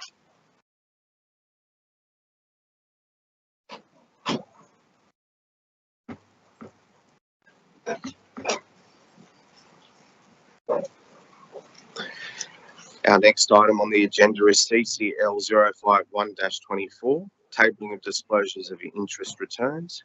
Councillor Jamieson. I move the recommendation that Council receives a notice to report regarding the tabling of disclosure of interest return for councillors and designated persons. Moved by Councillor Jamieson, seconded by Deputy Mayor Borg. That document's been tabled.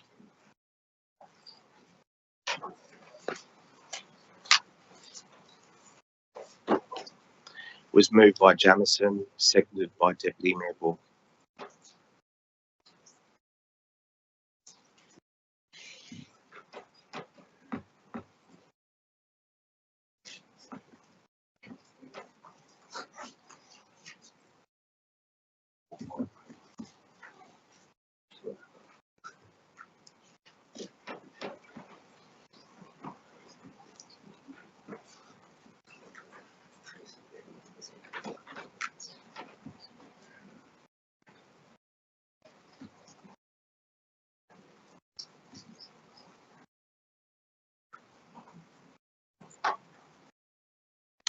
So moved by Councillor Jamieson, seconded by Deputy Mayor Borg. I'll put the motion. All those in favour say aye.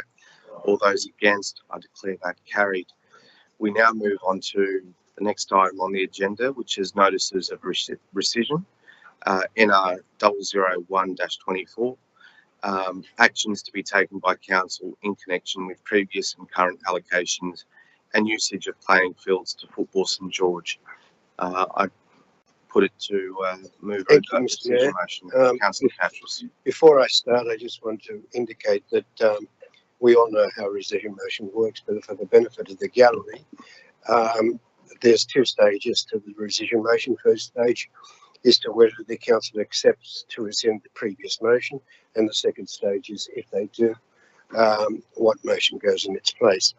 Now, I've moved this rescission motion as I believe that the amendment that was passed at June council meeting does not accurately represent the situation that is currently happening in our community.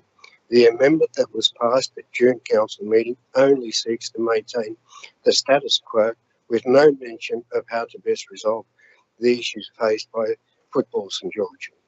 I raised my original motion that I will present again to councillors today at the June council meeting because Football St George approached me raising multiple serious concerns about the sharing of our sporting fields with other codes and the communication of these field allocation arrangements from council. These serious concerns include physical safety of their amateur child and adult players, coaches, referees, and the parents of the child players.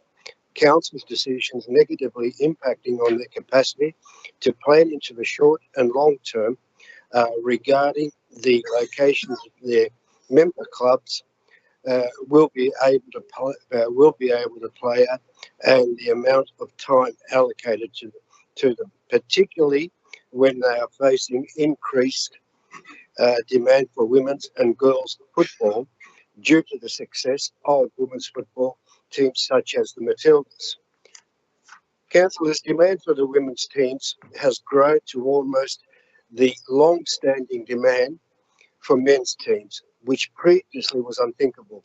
Female registration grew by 19.5% in the mini roos category, which is the 5 to the 11 years old, 9.4% in the junior category, which is 12 to 18 years old, and a massive 37.1% in the seniors category, which is the over 19 years old.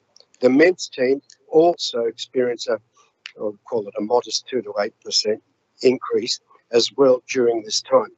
Another concern is that Football St George member clubs losing access to grounds where they have invested significant funds to improve the condition of these grounds with the assumption that it was an investment in future success of football in our community.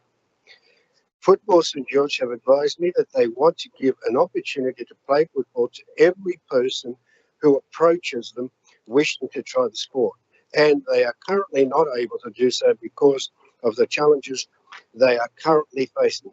Football St George's some 40,000 players, coaches, referees, families and friends not only improve the culture of our community through the playing of team sport, but the training sessions and competition games cause these 40,000 people to engage with our local economy where they otherwise may not have. Limiting amateur football has implications for our broader community and its economy.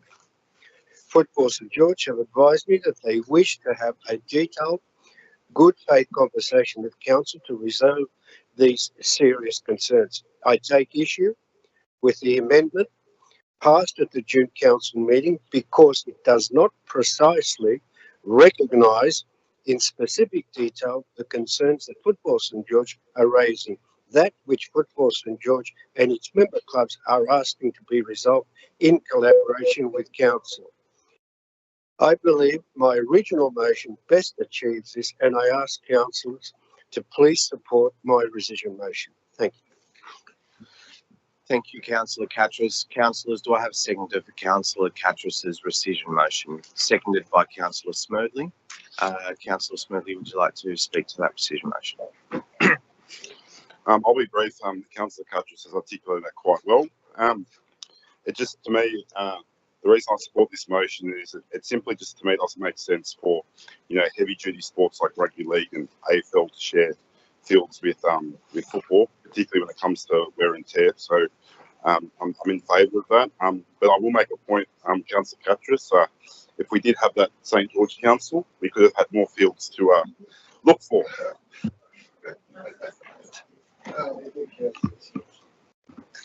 Thank you, Councillor Smoothly. Councillors, any speakers against the rescission motion? Councillors, I'll say a couple of comments, whilst I generally like to reserve speaking from the chair, but councillors, I'll be speaking against this rescission motion purely on the basis that I believe in the supporting staff of Georges River to undertake the necessary work with stakeholders. That being Football St George being a major stakeholder in our local government area for kids sport, but also the many other codes that play sport within our local government area. Unfortunately, it is no secret that we are 7.5 hectares short of open space. The studies have shown that we require significantly more open space than what we currently provide for our community.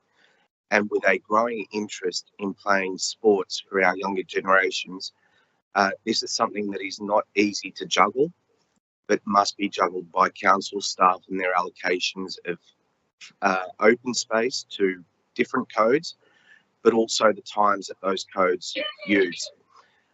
We would love to be able to provide the open space necessary for all those codes to utilise all the fields that they need to.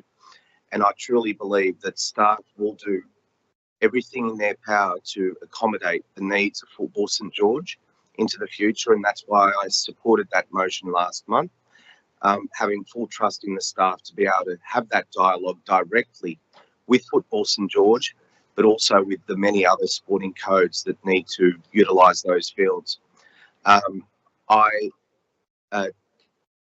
Whilst I take on board Councillor Catterich's proposed motion to directly relegate that to Football St George, I think it's important to leave it in the council officer's hand as we moved last month for that dialogue to occur between staff and Football St George and other codes.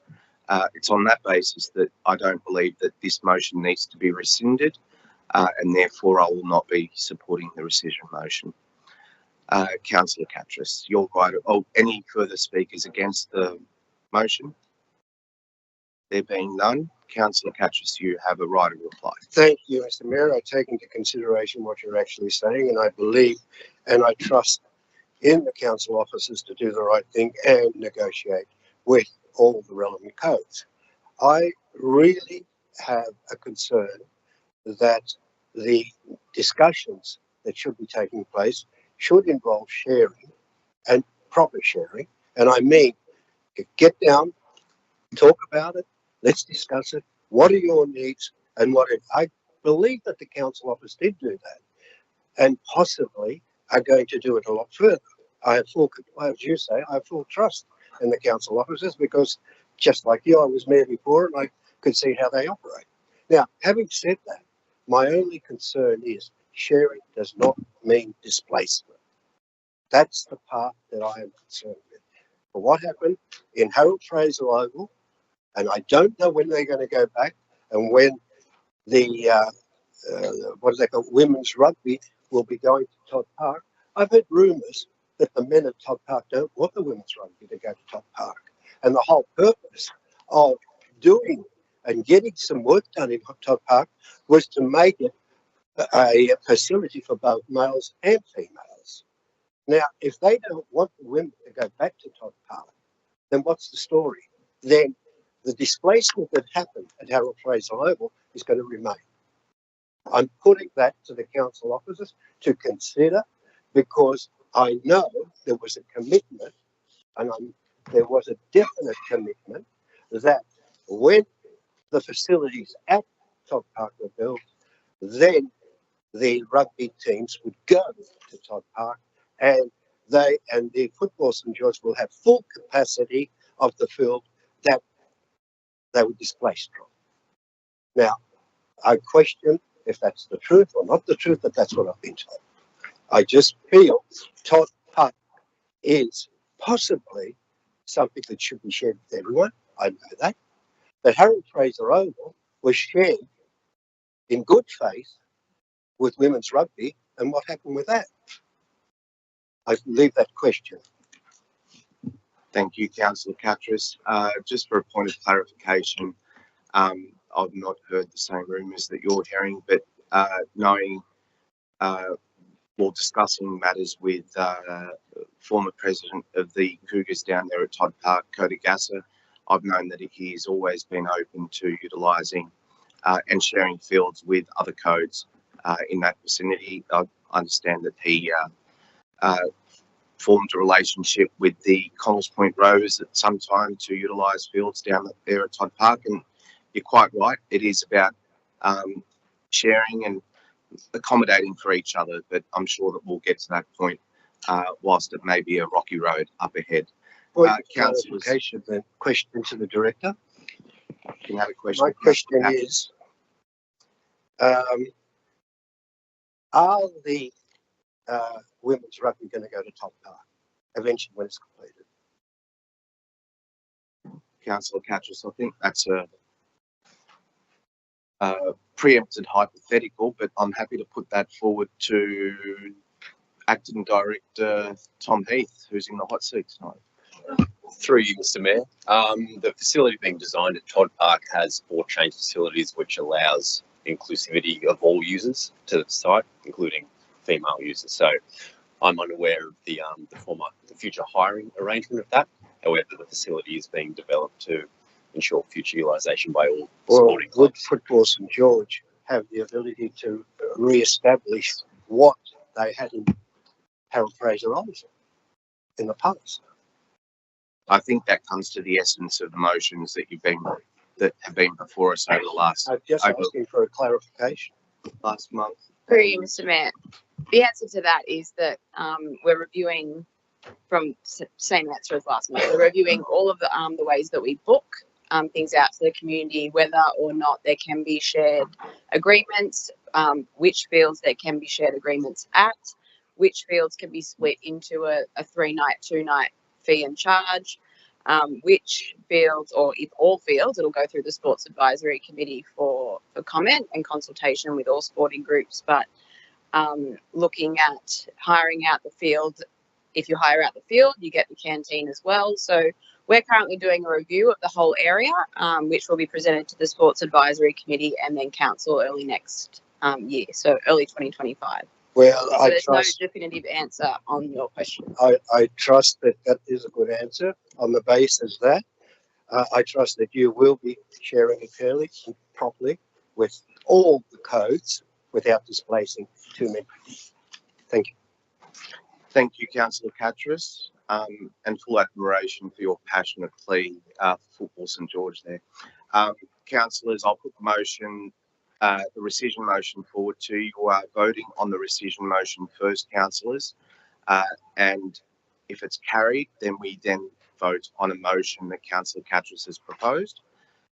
If it's not carried, then we move on from there, and the resolution of council from the last meeting last month, continues on. The division. Councillor Catras calls a division. Start with me. I vote against the rescission. Madam Deputy Mayor, Against. Councillor Fakara, For. Councillor Jamieson, Against. Councillor Catras, Councillor Kanjarski, Against. Councillor Lansbury, Against. Councillor Liu, Against. Councillor Marnie, Against? Councillor Mort, Against. Councillor Smerdley, For. Councillor Stratokopoulos, For. Councillor Symington, For. Councillor Wang, Against? 9 votes against, 5 votes for. I declare the motion lost. We now move on to notices of motion. First notice of motion being NM 060-24, enhancing staff safety through legislative reform in local government.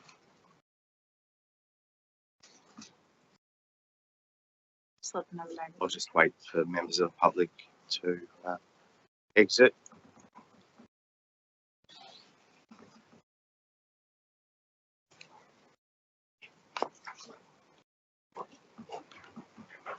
Councillor Fakara, the floor is yours. Thank you, Mr. Mayor. I won't read the motion out as I'm not proposing any changes to it or anything. I think that the state government that came in last year has done a absolutely fantastic job improving the safety of workers in the workplace, and I think that they've done some incredible reforms for people working in frontline and customer-facing roles in New South Wales. I think that some of these reforms are brilliant and they should be expanded and extended to council staff. And I hope that everyone can please support this motion tonight. I particularly want to thank the Director of Business and Corporate Services, Ms. Danielle Parker, for her focus and her depth of knowledge in this area, and what her team do and what all of the directors do really to try and ensure that staff safety is front of mind when we're thinking about lots of different things that we do at council. And because this is very, very likely the last motion that I'll do at council, I'll just say that I think that the staff are absolutely the unsung heroes of local government. I think that the staff at Georges River Council do a really brilliant job, and I've been continuously impressed with what everyone has done, and it's been a great pleasure working with you all, and I hope that we can have some very good reforms to particularly protect the people who work for our council and councils everywhere who interact with the residents on a daily basis. So thank you all very much. Thank you, Councillor Fakara. That's moved by Councillor Fakara, seconded by Councillor Smerdley. Any further discussion on this, councillors? There being none, I'll put the motion. All those in favour say aye. All those against, I declare that carried. Next item is NM 061-24, open space objectives for Hurstville. Moved by Councillor Liu, seconded by Councillor Smerdley. Councillor Liu, the floor is yours. Thank you, Mr. May. Before I speak on this item, can I double check? There is,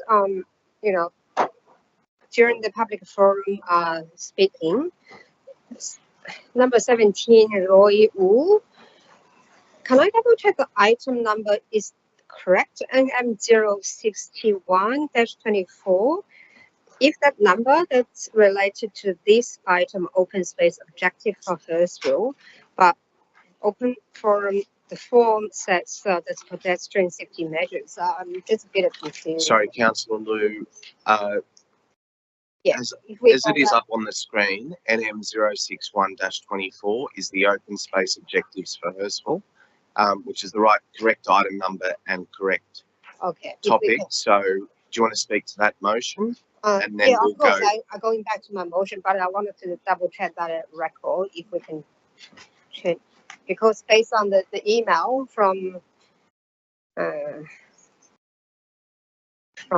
Given that there was probably technical difficulties I today, think so, but I still wanted to check the record. Okay, yeah. Cool. Otherwise, it's a bit confused when I look at the record. Thank you, Mr. Mayor. Going back to my my motion. Yeah, if I wanted to go quickly back to the 19th December 2022, if all councillors we recall, I put a motion to council and council resolved a resolution that we all, I think, vote for it.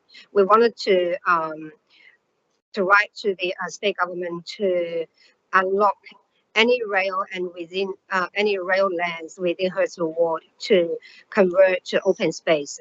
The meaning is pretty simple, because in Hurstville Ward, where is the most intense and high rise and more populated area in across the whole LGA, so it's so hard to find a piece of land to for open space in the people of Hurstville Ward. So that's why, based on my research and study with the other councils what they are doing, so that's why I put forward this motion and try to continually advocate for this aim.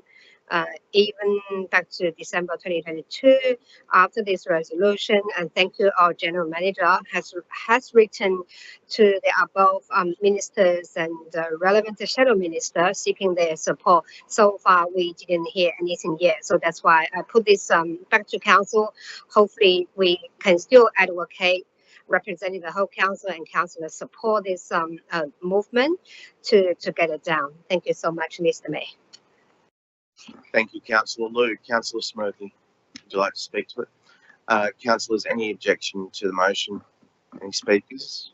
No, there being none, I'll put the motion. All those in favour say aye. Aye. All those against, I declare that carried. Next item is NM 056-24, review of attacking dog penalties and owner identification. And which councillor? Oh, Councillor Catras. Thank you, Mr. Mayor. Look, I've got very concerned with the increase of dog attacks that have been happening in our community, and I feel that we really need to take hold of this. And I'm actually asking. I won't read the motion. I'm actually asking for us to write, the general manager, for us to write the Honourable Ron Honig to change a couple of things. Councillors, look, it doesn't come as a surprise, but I looked at a number of statistics, and it says this one I got, which is Australia-wide, and it says various surprising Australia dog bite statistics to note in 2024, and it talks about a couple of things, which is Australia, and not just Australia-wide. It says, for instance, around 737 people were attacked by a dog in Victoria last quarter. 628 patients were admitted to Sydney Children's Hospital between 2010 and 2020. 1,027 dog bites were reported in the first 3 months of 2022. Now, I'm going to go into the other statistics, which I think are very important to you.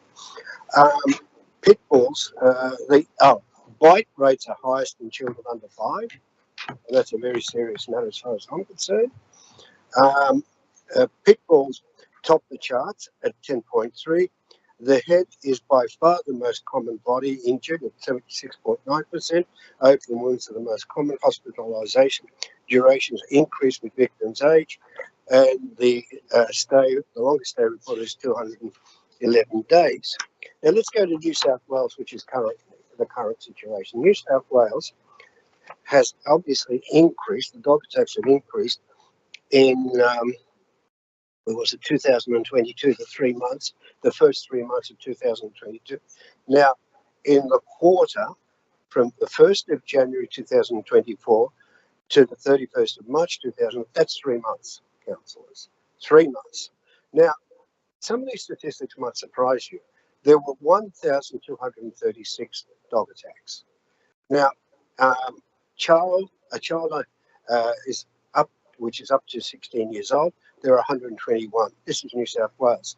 The interesting part that I found was the actual dog attacks to adults were 687, but the actual dog attacks to other dogs were 624. So it's not just dogs attacking humans, it's dogs attacking dogs. Anyway, and of course there were a couple of others. They don't attack cats too much. They only attack 58 cats. So basically what I'm trying to get at is I discussed this with the council officers. I had a more aggressive motion about dogs and dogs attack, but it was brought more into line by one of the council officers who knows a lot more about what could help. He basically told me that, okay, the penalties are up to 77,000 and the on-the-spot fine is only 1,320. So the first part of my motion says let's increase the on-the-spot fines. And then the other thing he said is trying to find the dog owners and who they belong to. Yes, there is a system of registering a dog, but sometimes there are real problems. But the situation here is, what he said was, listen, it would really help if people who are intending to buy a dog actually get a permit from the Service New South Wales saying, here is the dog that I want to buy is X, Y, Z. I'm going to be purchasing it from wherever.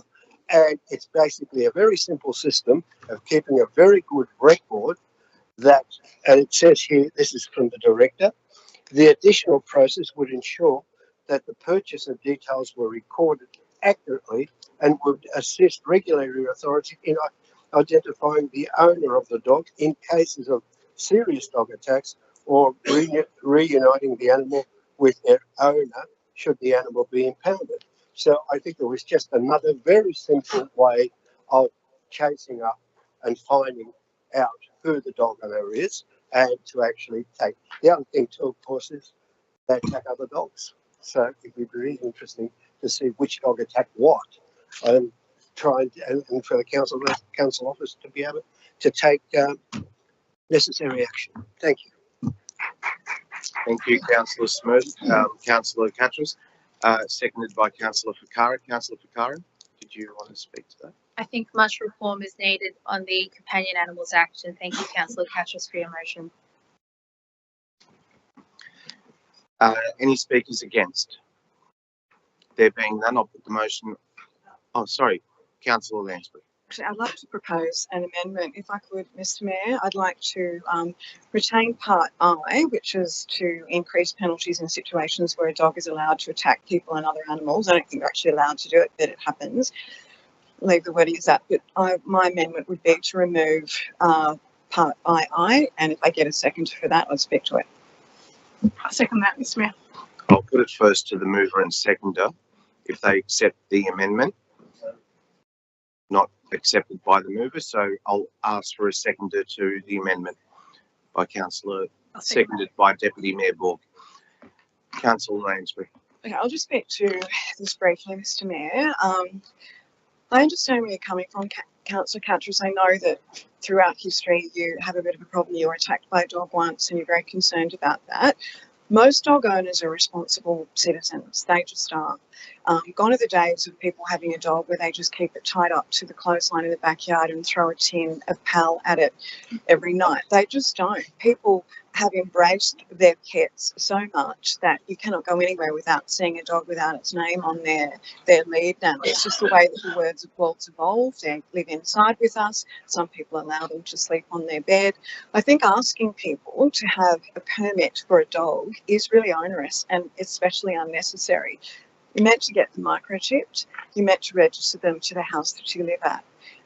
How would something like a permit be enforced? Would we have rangers going door to door knocking on people's doors to ask you to provide a permit because you've got a dog in the backyard? There's not the manpower to enforce that anyway. I think you'll also find that most people, when they get their dog from a breeder, not everybody does get it from a breeder or from a pet rescue. Admittedly, there are some backyard people that will breed them and just give away their American Staffies to their mates who might be fighting and all the rest of it. That's not the average experience for dog owners. The average dog owner adores their pet. And, you know, I can tell you that my beloved dog Tucker left us, I think it was 20 weeks, 4 days and about an hour and a half ago. You know, he left us, went to heaven, and I've had cause to look on pet rescue sites in the last few weeks to cheer me up. As they say, if you want a friend in politics, get a dog. And if you were to get a dog from a pet rescue site, you would have to, as a renter, provide a letter from your landlord. For a homeowner, provide a rates notice. They inspect your property. You have to provide photos. Like, it's quite onerous to get a dog from a pet rescue place. I can't speak for getting one from a breeder, but I do think, you know, you generally pay several $1,000s for a dog, so I think you're probably going to look after it quite well. 100% support increasing penalties for when good dogs go bad, but I think it's really unnecessary to impose another level of regulation on the average family/pet owner, because I think it's entirely unenforceable for a start, and in my experience most people are responsible pet owners, so I just don't think it's required. Thank you, Councillor Lansbury. Deputy Mayor Borg. Reply, Councillor Wang. Are you speaking for the motion, against the motion, against the amendment, sorry? Against. Against the amendment? Yes. So I'm in support of Councillor Catrice's initial motion, mainly because I have been dealing with 2 dog attacks recently. Police was involved, the rangers were involved. Whatever we're doing now is not working. So that's why I put the motion like 1 or 2 months ago for the signs. But anything else, legislation change, amendment could be needed. And so the situation I had is these 2 dog attacks. They couldn't identify the dog and the owner, but they have some pictures. So what I think, if there's some registration system in the back end from the breeder or the whoever the service, then they can search the database and find the owner and the dog.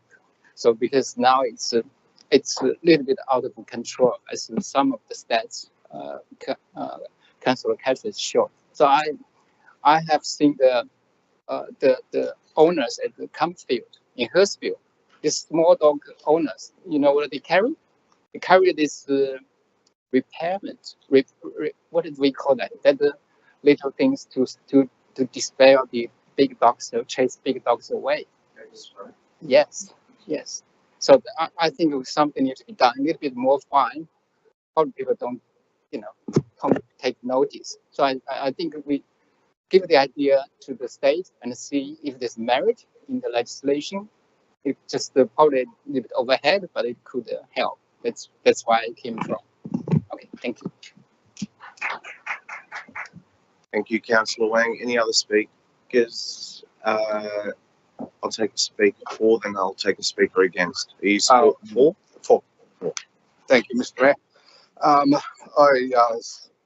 stand here speak for the amendment proposed by Councillor Lansbury. I have had dogs since I was a tiny kid, and over those years, what I can say is that ownership and the way you acquire a dog these days is much more stringent than what it was when I first got my dog at the age of 4. These days, you don't actually buy a dog from a breeder or from the pet rescue. The paperwork is actually adopting the dog. It's not buying the dog. So there are incredibly stringent tests that you must meet in order to adopt the pet. And these days, in fact, I use the wrong word. It's not a pet anymore. It's part of the family. So your dog is not just something that you buy, and as Councillor Lansbury suggested earlier, many years ago, tied to the clothesline or up the back fence, and you throw a tin of powder. These days, the pet is part of your family. It lives in your home. Any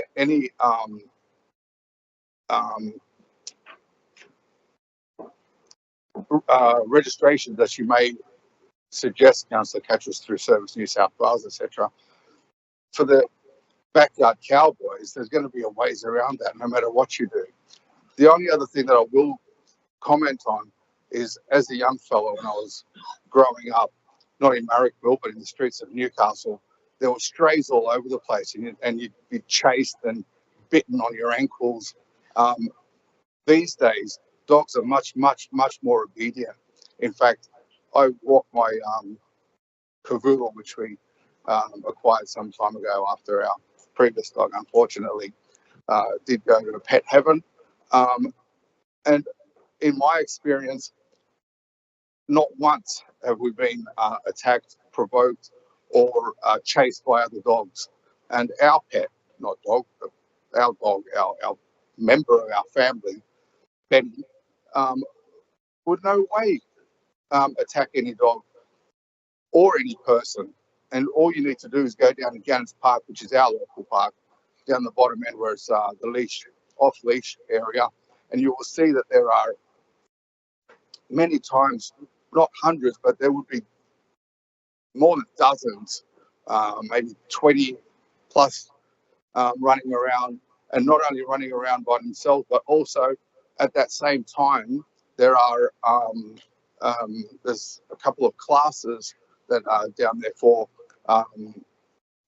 what's it called, pet train, correct, that's what I'm looking for pet training, and they all live happily and in harmony, and there's no biting and there's no attacking, and I think that if you do put more restrictions upon these things, the bad guys are still going to do the bad things, but in the main, I think everyone's going to do the right thing.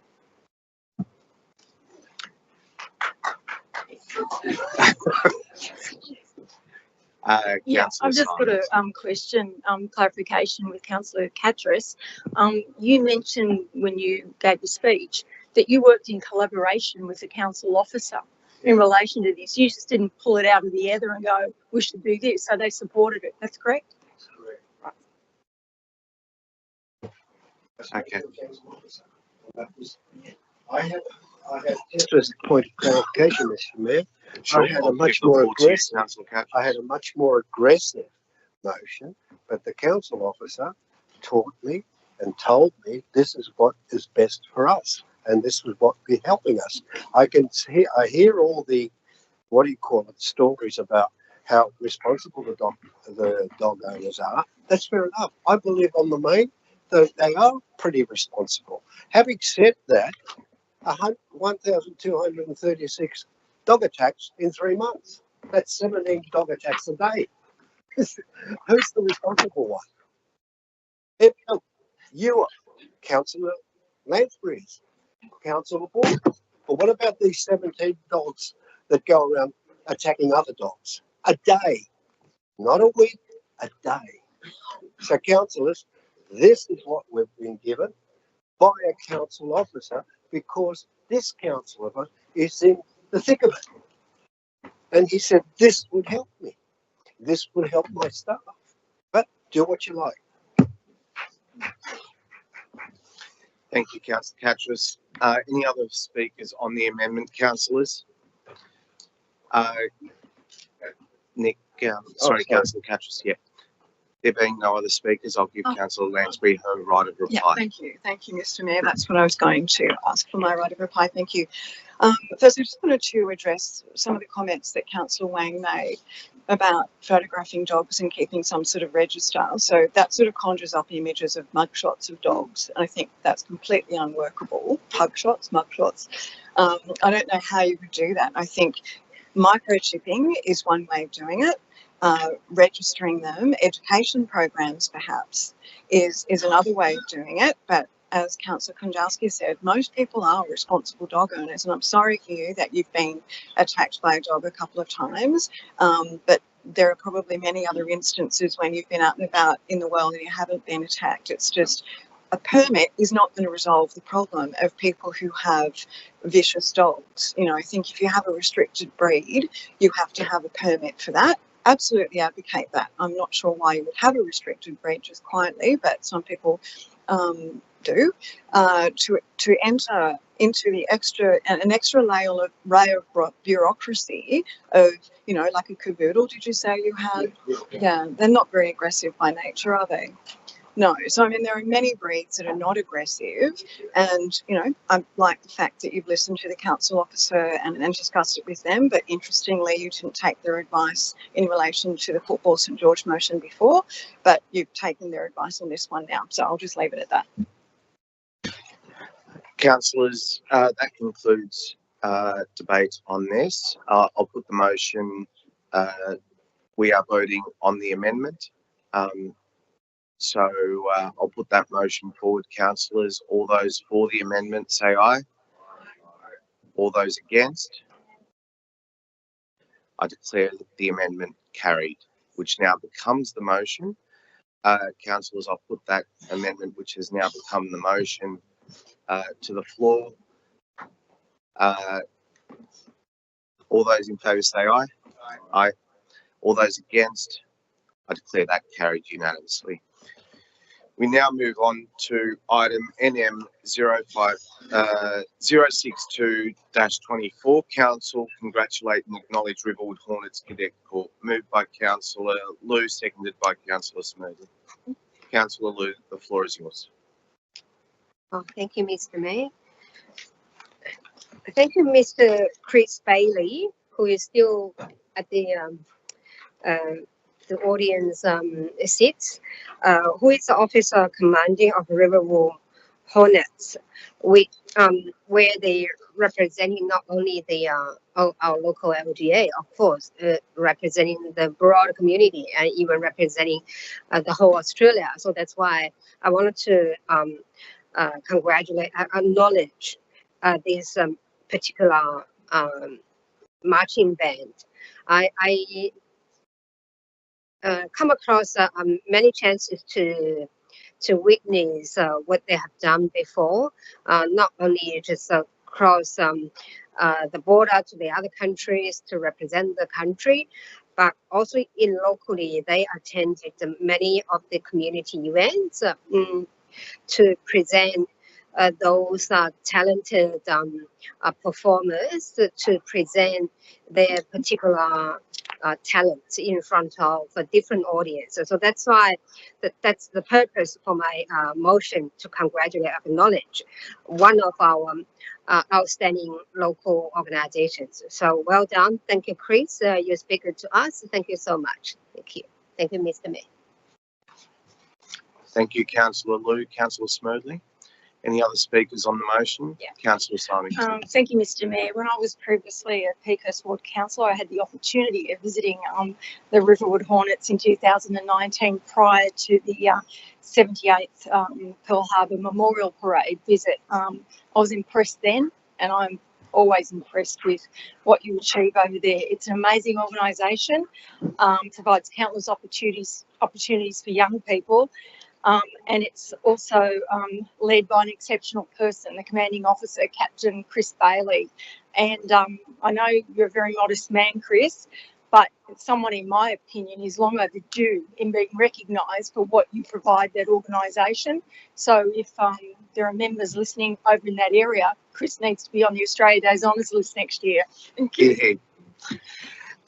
Councillors, any further discussion on that motion?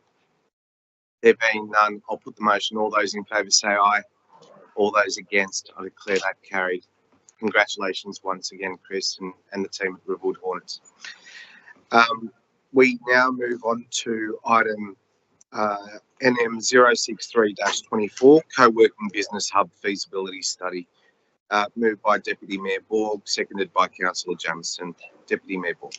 Thank you, Mr. Mayor. This motion has come from the recent Chamber Chat Night, which Councillor Jamieson and I attended, followed by discussions with the executives of the St George Business Chamber.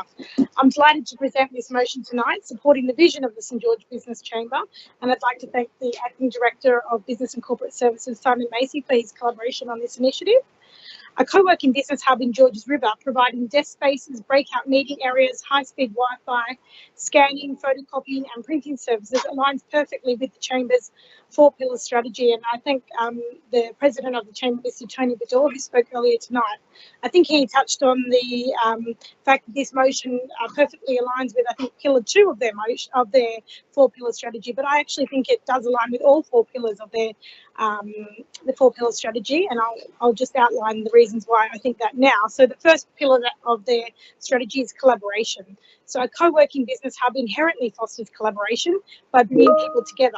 It can also offer much more, including ongoing business events, mentoring, incubator programs, workshops, meetups, and on-site business advisory services, thereby creating a resilient and sustainable local economy. Importantly, it can provide social and mental health benefits by getting people out of their home offices and connecting them with other business owners facing similar challenges. The second pillar of the Chamber is economic development. A co-working business hub will stimulate the local economy and support nearby businesses. It will also help small businesses and sole operators thrive by offering technology services such as audiovisual facilities for presenting, recording, video production, podcasting, a virtual reality space, and artificial intelligence tools, all possibilities. Resources that would be typically out of reach for most small business operators working from home. The third pillar for the Chamber is infrastructure. So building this hub will provide immense support to our local businesses and community. It will give small businesses and sole operators access to spaces and technology usually available only to larger businesses. Additionally, it can facilitate public events that create job and volunteer opportunities and provide inclusive support programs and connections for residents seeking employment. And the last pillar, beautification and activation of public spaces. By establishing a co-working business hub, we encourage people to leave their home offices and engage with our local centres, naturally activating these areas and supporting nearby local businesses and cafes. So this motion calls for Council to investigate the feasibility of delivering a co-working business hub in Georges River. It will explore potential operating models, locations, social and economic benefits, potential programs, and also consult with local business networks to assess the demand. So, councillors, I hope you can support this motion. Thank you. Mr. Mayor, before I move on to you, Councillor Catras, I'll give the opportunity to the seconder. If you'd like to say a few words.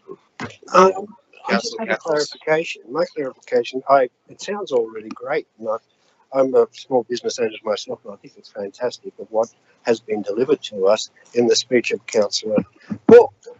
I think it's really something that would inspire me if it would work. My question, if it could work, my question is, are you going to have a look at the ones that have failed?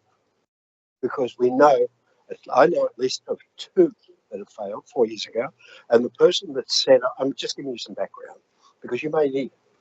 And the person that set it up, it was a real, how can I put it, a person who really put everything into it. He had a huge internet, a huge computer space, beautiful little rooms everywhere, coffee, even, you know, served, what do you call it, breakfast at times, and it was in the Cogra Town Centre. And the person that did it, I won't name him, he is known for his elaborate inclusions. That's one. The other one was a place called Synergy in Rockdale. You could actually, look them up. So maybe it'd be best for you to look it up, because I can assure you, you'll get nothing on the other end of the phone because both of them went broke. Now, the other thing I would like you to cover at some point, based on what, and I'm just asking you the question whether you would, and that is, why are all these business centres not located in the suburbs, apart from the ones that went broke, and they're located down in the city, Martin Place, Macquarie Place, North Sydney? Could you, are you going to look at that? Because I don't want you as a council officer going to all this work to present a fantastic case when in actual fact there's no fantastic case to be presented. Thank you. Through you, Mr. Mayor. Thanks very much for the questions, Councillor Catras. I think they're really important to consider in this whole process. So we're obviously looking at a feasibility study for what a co-working space could look like, and just acknowledge that like most businesses in the co-working space, there's stories of success and also stories of failure and challenges as well.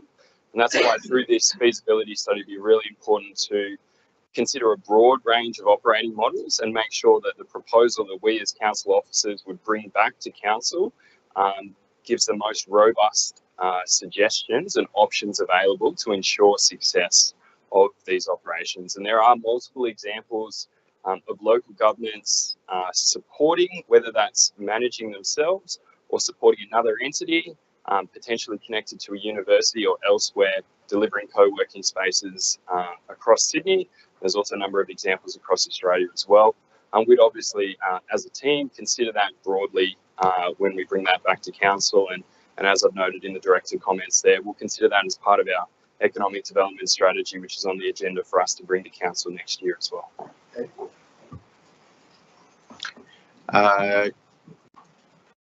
Any other speakers against? Yes, please. I'd like to. Councillor Picard. I just wanted to clarify why I won't be supporting the motion, and I think it's a great motion. It's just that council's space to give out for our use is precious and limited. And I've really felt the community groups when I've spoken with them during my time on council, when they've said that about how interested lots of them are in accessing council spaces. And I feel like I should put my money where my mouth is, and make sure that I'm not doing something which could lead into a situation where a space that could potentially go to community services and non-government organisations, it should be going to them as a priority, and that's just how I feel. Yeah. Thank you, Councillor Ficarra. Councillor Kaniarski. Thank you, Mr. Mayor. I just wanted to say that startup businesses do need as much support as they can possibly get, and they fail because, in my opinion, two things: one, they're a very bad accountant, and two, because they don't have that support, and that support means that the person that is assisting them not only highlights all the great things, but also highlights all the pitfalls. And council working together with these businesses can identify these pitfalls. And again, they need a great accountant. No doubt. Councillors, any other speakers on the motion? There being none, I'll put the motion. All those in favour say aye. All those against? I declare it carried on the voices. We now move on to NM 064-24, New South Wales Multicultural Principles. Moved by Councillor Wang, seconded by Councillor Catras. Councillor Wang. Yeah, so I have put on the amendment, I think, on the screen. Just wait for this to finish. Councillor Wang has an amendment, which is with the council staff, I take it? Yes. Yep. Okay, so we'll just wait for that amendment to appear, and then I'll ask Councillor Catras if he accepts that amendment. Oh, it's coming. Okay, so I can read it out. Yeah. It's all right, Councillor Wang. So the council. You can just speak to your motion, and then if Councillor Catras still needs me to read it, I'll read it out. Yeah, I will be brief because I would thank the Director of Community and Culture for their very comprehensive comments. So when I submitted a related notice of motion to the LGNSW last year, the Director also provided very helpful feedback.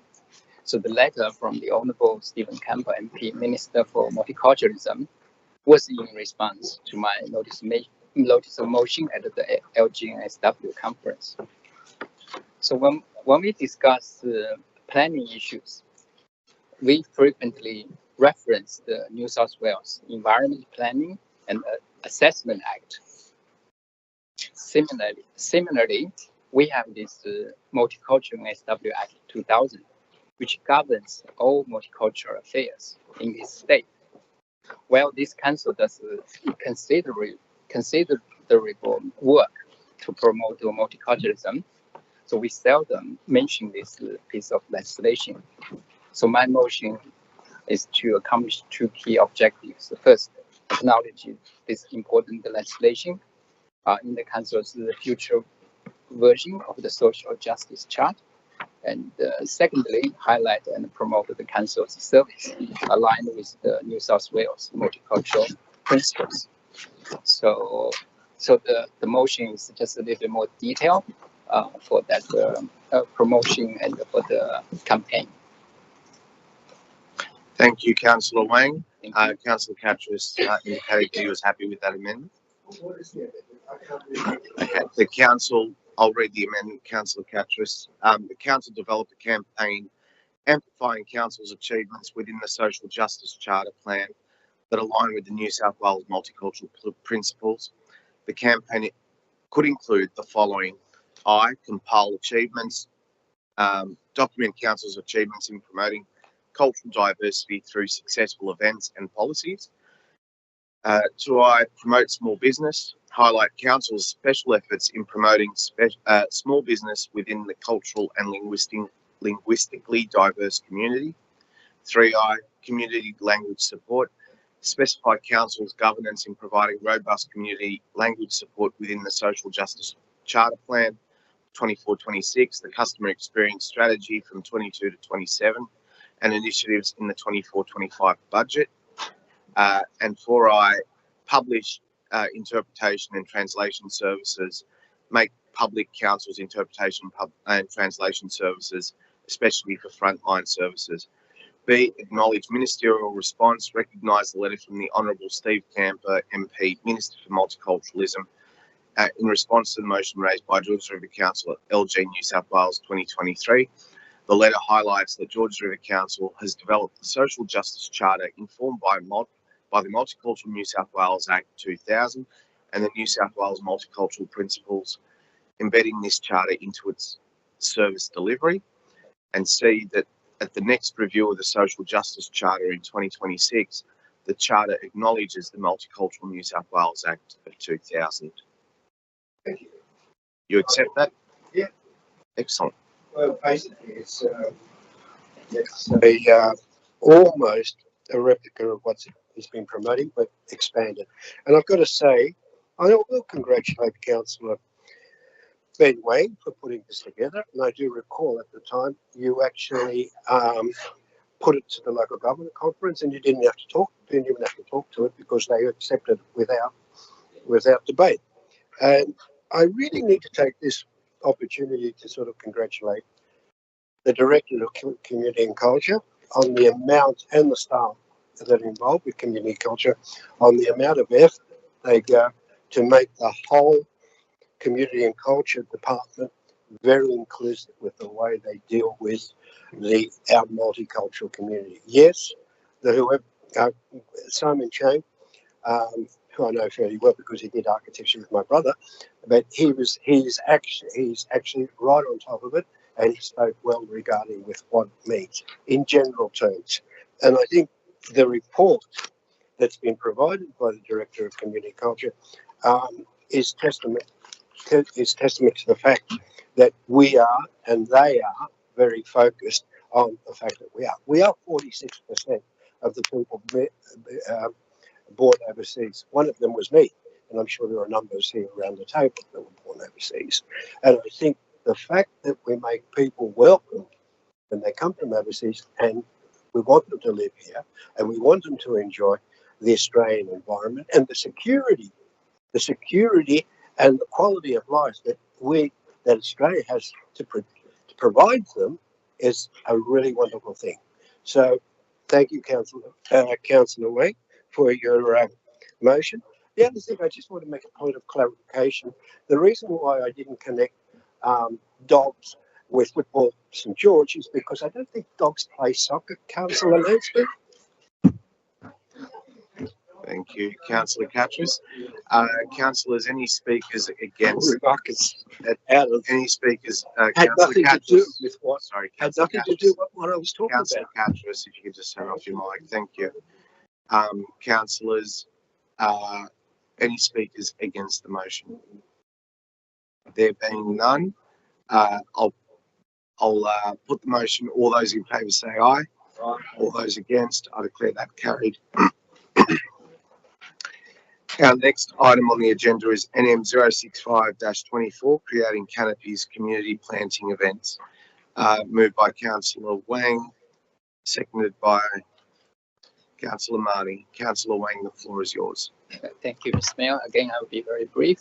So I enjoy this tree planting event immensely.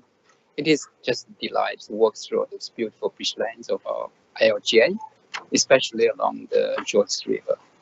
And I consider it a real privilege to plant trees on this magnificent land. These trees will grow to provide habitats for birds and other wildlife, and they will offer green spaces for our children and the future generations. Planting trees is an honorable action to counter climate change. But the best part of this event is meeting so many like-minded community members and witness the great partnership between the council's Bush Care team, Great Sydney Land Care, and other community groups. Sadly, there's no tree planting event in Hurstville, and we don't have a Bush Care team either. Despite having passionate volunteers who spoke today and are ready to work in Hurstville, So I'm eagerly awaiting the Bushcare chart and the establishment of a Bushcare volunteer group in the Hurstville ward. The target of 40% canopy cover by 2038 is truly inspiring. And I argue that we should take the hard road and not leave Hurstville behind in our quest for a greener Georges River LGA. And I will do my ultimate to advance this goal. Yeah. Thank you very much. Thank you, Councillor Wang. Councillor Marnie, would you wish to, any other speakers on the motion? There being none, I'll put the motion on. All those in favour say aye. All those against, I declare that carried. The next motion is NM 066-24, review of lighting and increased lux levels at turf sports fields, moved by Councillor Kaniarski, seconded by Deputy Mayor Ball. Councillor Kaniarski, the floor is yours. Yeah, thank you, Mr. Mayor. The motion that I put forward to councillors tonight is a very simple motion, one whereby the officers will review and determine where we can increase lighting at various sports fields. Now, I was challenged earlier, and I'm going to do it. La Nina is the effect of increased rainfall, and that's something that we've had over the last 3 years, which means that unfortunately the fields have been rained upon and bringing them to a position where sports can't be played, and that then reflects unfortunately poorly on council, because we close those fields, and then all the sports teams, the sports clubs ring me, ring the other councillors, ring staff, and complain that they're not getting any time on the field. So what I'm suggesting is that we go by and determine which fields can have increased lux. And I don't know what the LUX actually stands for, but it's something to do with the ability to make those lights more powerful, such that people don't trip over and can see what they're doing. If perhaps Mr. Heath can tell me what lux is in a moment. But the point is that by increasing the lux at these fields, the fields will be able to be open so that those catch-up games can be played, and also the extra training time that the various clubs and kids need in order to maintain their high level of athleticism that we have here in Georges River. Thank you. Thank you, Councillor Kaniarski. Deputy Mayor Ball. Yeah, I'll just say a couple of short comments. Firstly, thank you to Councillor Kaniarski for this motion. I think it's an excellent motion, and we've heard tonight already the challenges that the LGA is facing with the shortage of fields to accommodate to all of our different sporting codes, and the increasing participation that we're seeing across them all. And I think this motion actually goes some way to help address that as well. But I know the intent of your motion is to address enabling our sporting teams to be able to get their games in when there's been washouts, but I think it might have a longer term benefit as well. So I think it's a great motion. Thank you, Deputy Mayor Ball. Councillor Catchus, did you want to? No, sir. No. Okay. Any other speakers on the motion, councillors? There being none, I'll put the motion. All those in favour say aye. All those against, I declare that carried. The next motion is NM 067-24, public spaces decorative lighting. Moved by Deputy Mayor Ball, seconded by Councillor Luke. Councillors, this motion also stems from our collaboration with the St George Business Chamber and aligns with their focus pillar of beautification and activation of public spaces. This motion is calling for a report outlining the best lighting solutions to enhance streetscapes and activate village centres within the Georges River LGA. Strategic ambient lighting in town centres can create inviting and safe environments, fostering community pride and encouraging nighttime activity. This improves the quality of our public spaces while ensuring that sustainability and safety are prioritised. Well-lit areas are known to reduce crime and enhance residents' sense of safety. Additionally, vibrant, illuminated streets encourage people to spend more time outdoors, fostering a sense of community and connection, and this in turn boosts nighttime economic activities, supporting local businesses.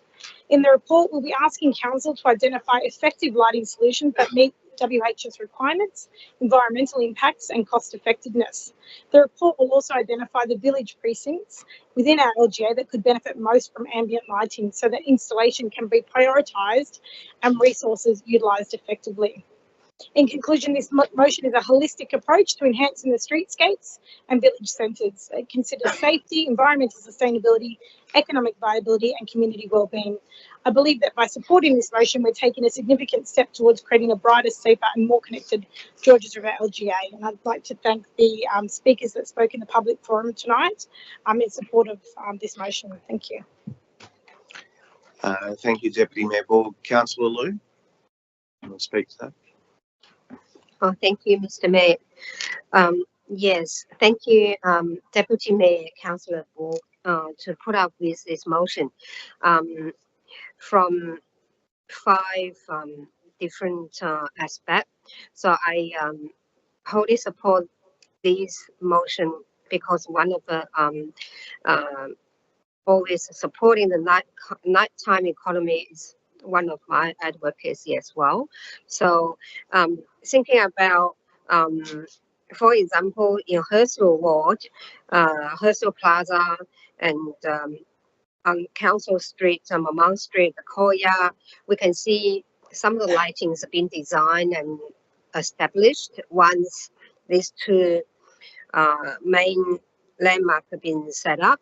I'm pretty sure not only these 2, I think there are many of these potential sites that council can do more. So that's why we're looking forward for the general manager to put up a report back to council so we can see how progressive we can do on this matter. So that's why I stand up to support this motion. Thank you, Mr. Mayor. Councillor Jamieson. Thank you.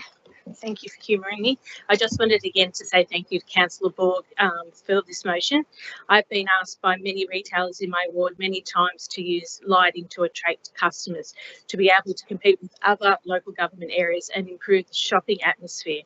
I'm proud to say that Mortdale Project Penshurst 222 will be happy to volunteer and be considered for this project and happy to contribute however they can. They're very supportive of the idea, as so am I, and looking forward to seeing these improvements. Any other speakers for the motion? Speakers against? I'll put the motion. All those in favour say aye. All those against, I declare that carried. Next item is NM 068-24, state-owned walkway at Hurstville Station, moved by Councillor Maud, seconded by Deputy Mayor Borg. Councillor Maud, the floor is yours.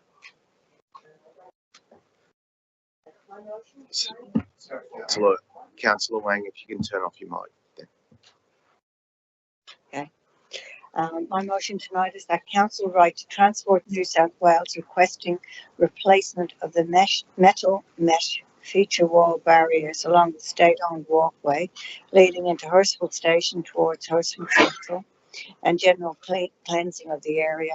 I'll also make a comment because I know myself when I'm driving through Hurstville at 5:30 in the morning that our staff are up there, working very hard to clean that area every morning that I go over. So I'd just like to speak to this quickly. And the motion I'm proposing is in keeping with all our efforts to ensure that our LGA keeps pace with our ratepayers' expectations regarding its vibrance and safety.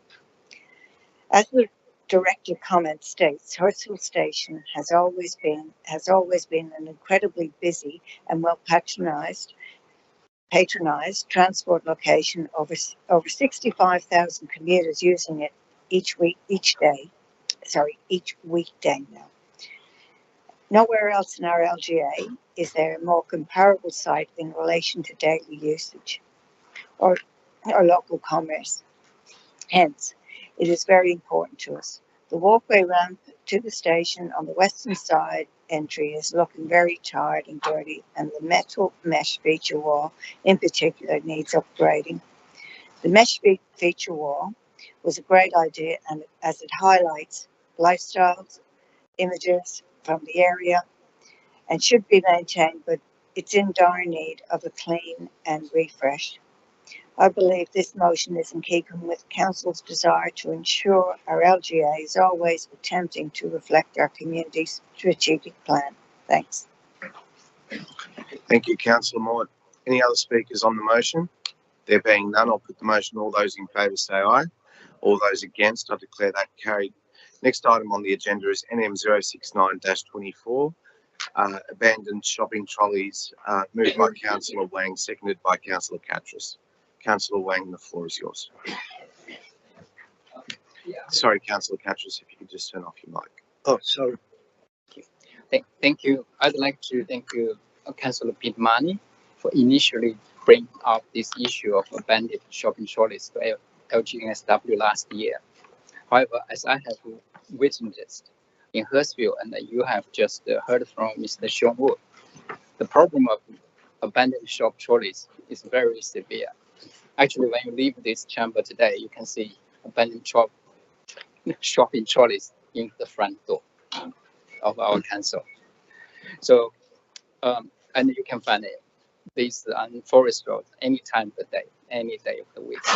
So that's why I conducted more research and held additional discussions with the community, and came up with this practical amendment inspired by proven practice from around the world. I would like to thank also Mr. Andrew Spooner for providing a brief history of this New South Wales Public Space Act and sharing some field experience from the council staff. Under the current legislation, it can take 7 days before the council can take possession of an abandoned trolley. And after that, it becomes a logistical nightmare for the council to impound these trolleys and find sufficient space to store them securely. Given the administrative overhead and difficulties, I believe the problem isn't how long a shopping trolley can stay on public land, but rather that it shouldn't be allowed on public land at all. More importantly, the responsibility for managing shopping trolleys should rest with the shop owners and the shoppers, not with the council. So I just tell a little bit the story. When I first visited Los Angeles many years ago, I was very surprised to see signs in the shopping malls. They are offering $1,000 award for finding a missing trolley. Initially, I couldn't understand why a single trolley was worth so much. Later, I learned that it is illegal in California to take shopping trolleys off shopping premises. Shopping centers face heavy fines if they fail to prevent the trolleys from leaving the premises, and shoppers are also fined for taking trolleys away. I believe we can learn something there. Of course, we are governed by the New South Wales Public Space and Unattended Property Act, but it's a relatively recent piece of legislation enacted in 2022 only. Given its recency, our constructive feedback and the potential amendments should be welcomed. So, councillors, I present this motion not only to help rid our streets of littered shopping trolleys, but also to enable Georges River Council to lead the way in improving state legislation. Thanks for your support. Thank you, Councillor Wang. Councillor Catras. Thank you. Thank you, Councillor Wang, for that motion.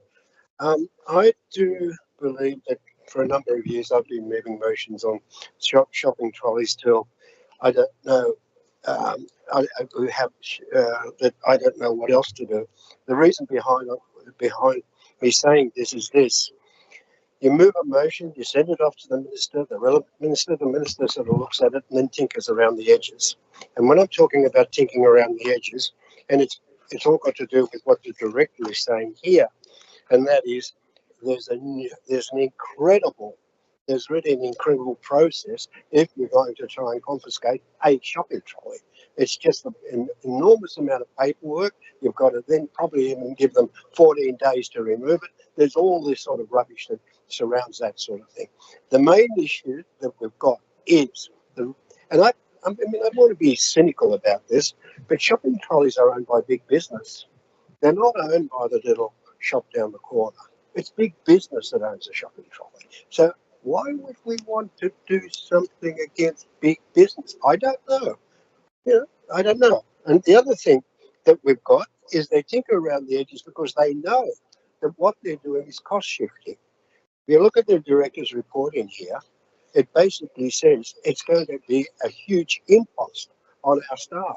We need special cars. We need areas to store these shopping trolleys, etc. It's got to be worth our while. The fine should be about $5,000 a shopping trolley, because at that price, then maybe they will think about doing the right thing and stopping the shopping trolleys from coming out onto Forest Road, coming out outside of Cochrane. But the major issue I see is all that area around Hurstville, down to Carlton, down to Alaba. At any time during the day, you can drive through there, you'll see an abundance of shopping trolleys. But the fine, as Councillor Wayne has indicated, like they have in America with prohibited, the fine should be pretty substantial. But who's game enough? What state game enough? What state government's game enough to do it? But try. Thank you. Thanks, Lee. Any other speakers on the motion? I'll put the motion. Just one question, and sorry, Mr. Mayor, and that question would be, who is the fine imposed upon? Is it imposed upon, for example, Woolies or Coles, Aldi, or is it imposed upon the person that left it there? Because I asked that question because you see banners and things wrapped around telegraph poles and on the side of fences and stapled to all sorts of different areas. And then when council officers or someone go to clean it up, it's generally got the name of the person advertising, but they deny that they put it there.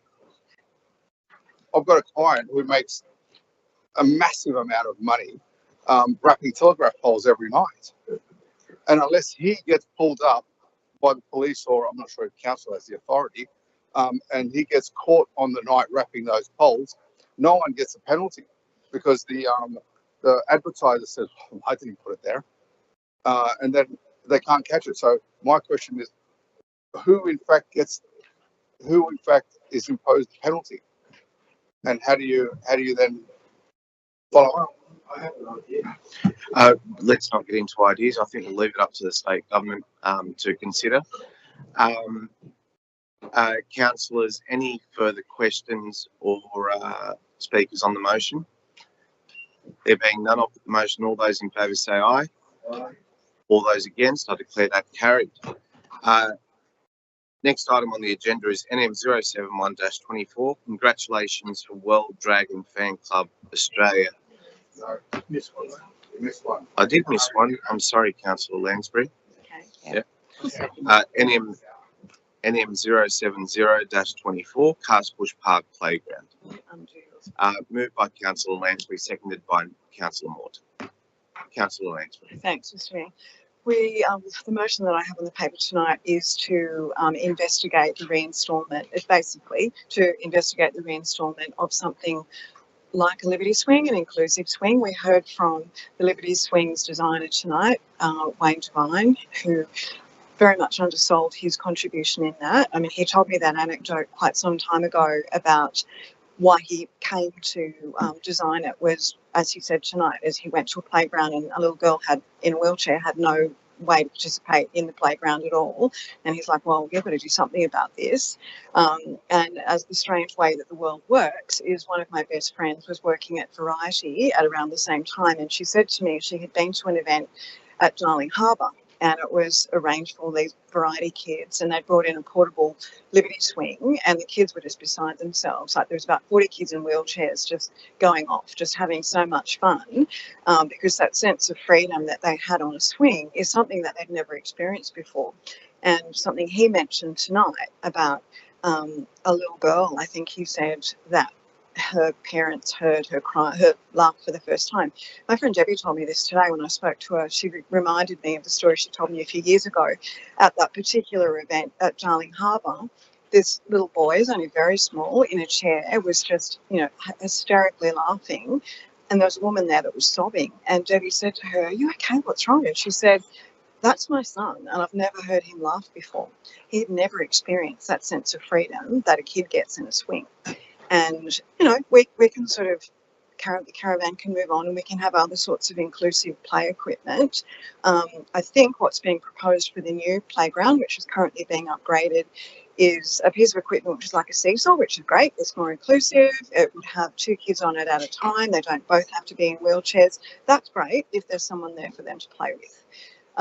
Often, kids in wheelchairs and their carers go to the park just on their own, and the carer is not going to have the capacity to take the kid out of the chair and put them in one of those other, I think they're basket swings or something, because the kid may not be able to hang on to it safely. And the safest way for a child in a wheelchair to participate on a swing or something like that is in that format. An inclusive swing doesn't have to be the Liberty swing. Obviously, there's the history with having one in Cogra. And when my friend spoke to me many years ago about that Darling Harbour event, she said to me, "You guys have got to do it." I was on council at the Republic of Cogra back then, and she said, "You guys have got to do it." So I spoke to Alison Murphy, who was one of the council officers at the time, and said, "Look, there's this device that they had, and it was great. Right, have been using it. Other LGAs are going to be doing it, installing them as well. We should investigate it." And I think that's how it came to pass. That's my recollection of it as well. Obviously, these things have a lifespan, and I believe the swing at Cars Park had reached it. We do have another 1 or 2 in the LGA that are probably a little bit tired as well. But just from the information that I've been provided, they serve a real purpose, and we should be never removing those sorts of things if we're not enhancing them. Yes, great, have other inclusive equipment, but something like this has been held very dear to members in the community that require to use it. And Mr. Devine mentioned tonight that he had a letter. He was actually going to table it, but he must have forgot to do that, from the St George Special School, that they said to him, "Oh, our kids love it. We go down there." They were disappointed when they had to remove it because of the upgrade, but it's when it came to his attention, is when he got in touch with me. I hadn't realised that it wasn't included within the initial stage 1 of the upgrade. I just think it's imperative as a council that we include something like this. The cost of it is not exorbitant. Obviously, the budget for this particular stage 1 has been finalised. We voted on the budget in the last month, I think it was, in council to endorse it. Had I been aware of it, I probably would have tried to move an amendment to include it, because these are the sorts of things, as councillors, we need to be servicing all sections of our community, and able-bodied kids are going to have a lot more equipment down there in the Cars Park upgrade once it's finalised than kids who have special needs or disabilities. So I just think I would just really encourage you all to support this motion tonight, and encourage our council officers to please find a little bit of extra money to include it in ideally stage 1, but if not stage 1, most certainly in stage 2, because it served a purpose in our community of Cars Park, but in our community of Georges River for a really long time. And I think it would be a great shame and a massive step backwards if we didn't include an inclusive swing in that playground upgrade. Thank you, Councillor Lansbury. Councillor Morton. Perfect time right now to action an inclusive swing or the playground, upgrade the playground. Thanks. Thank you, Councillor Morton. Councillor Catchus. I just want to make a couple of comments. I do support Councillor Lansbury's motion, but on a different level. Basically, what I'm thinking, yes, Liberty Swing.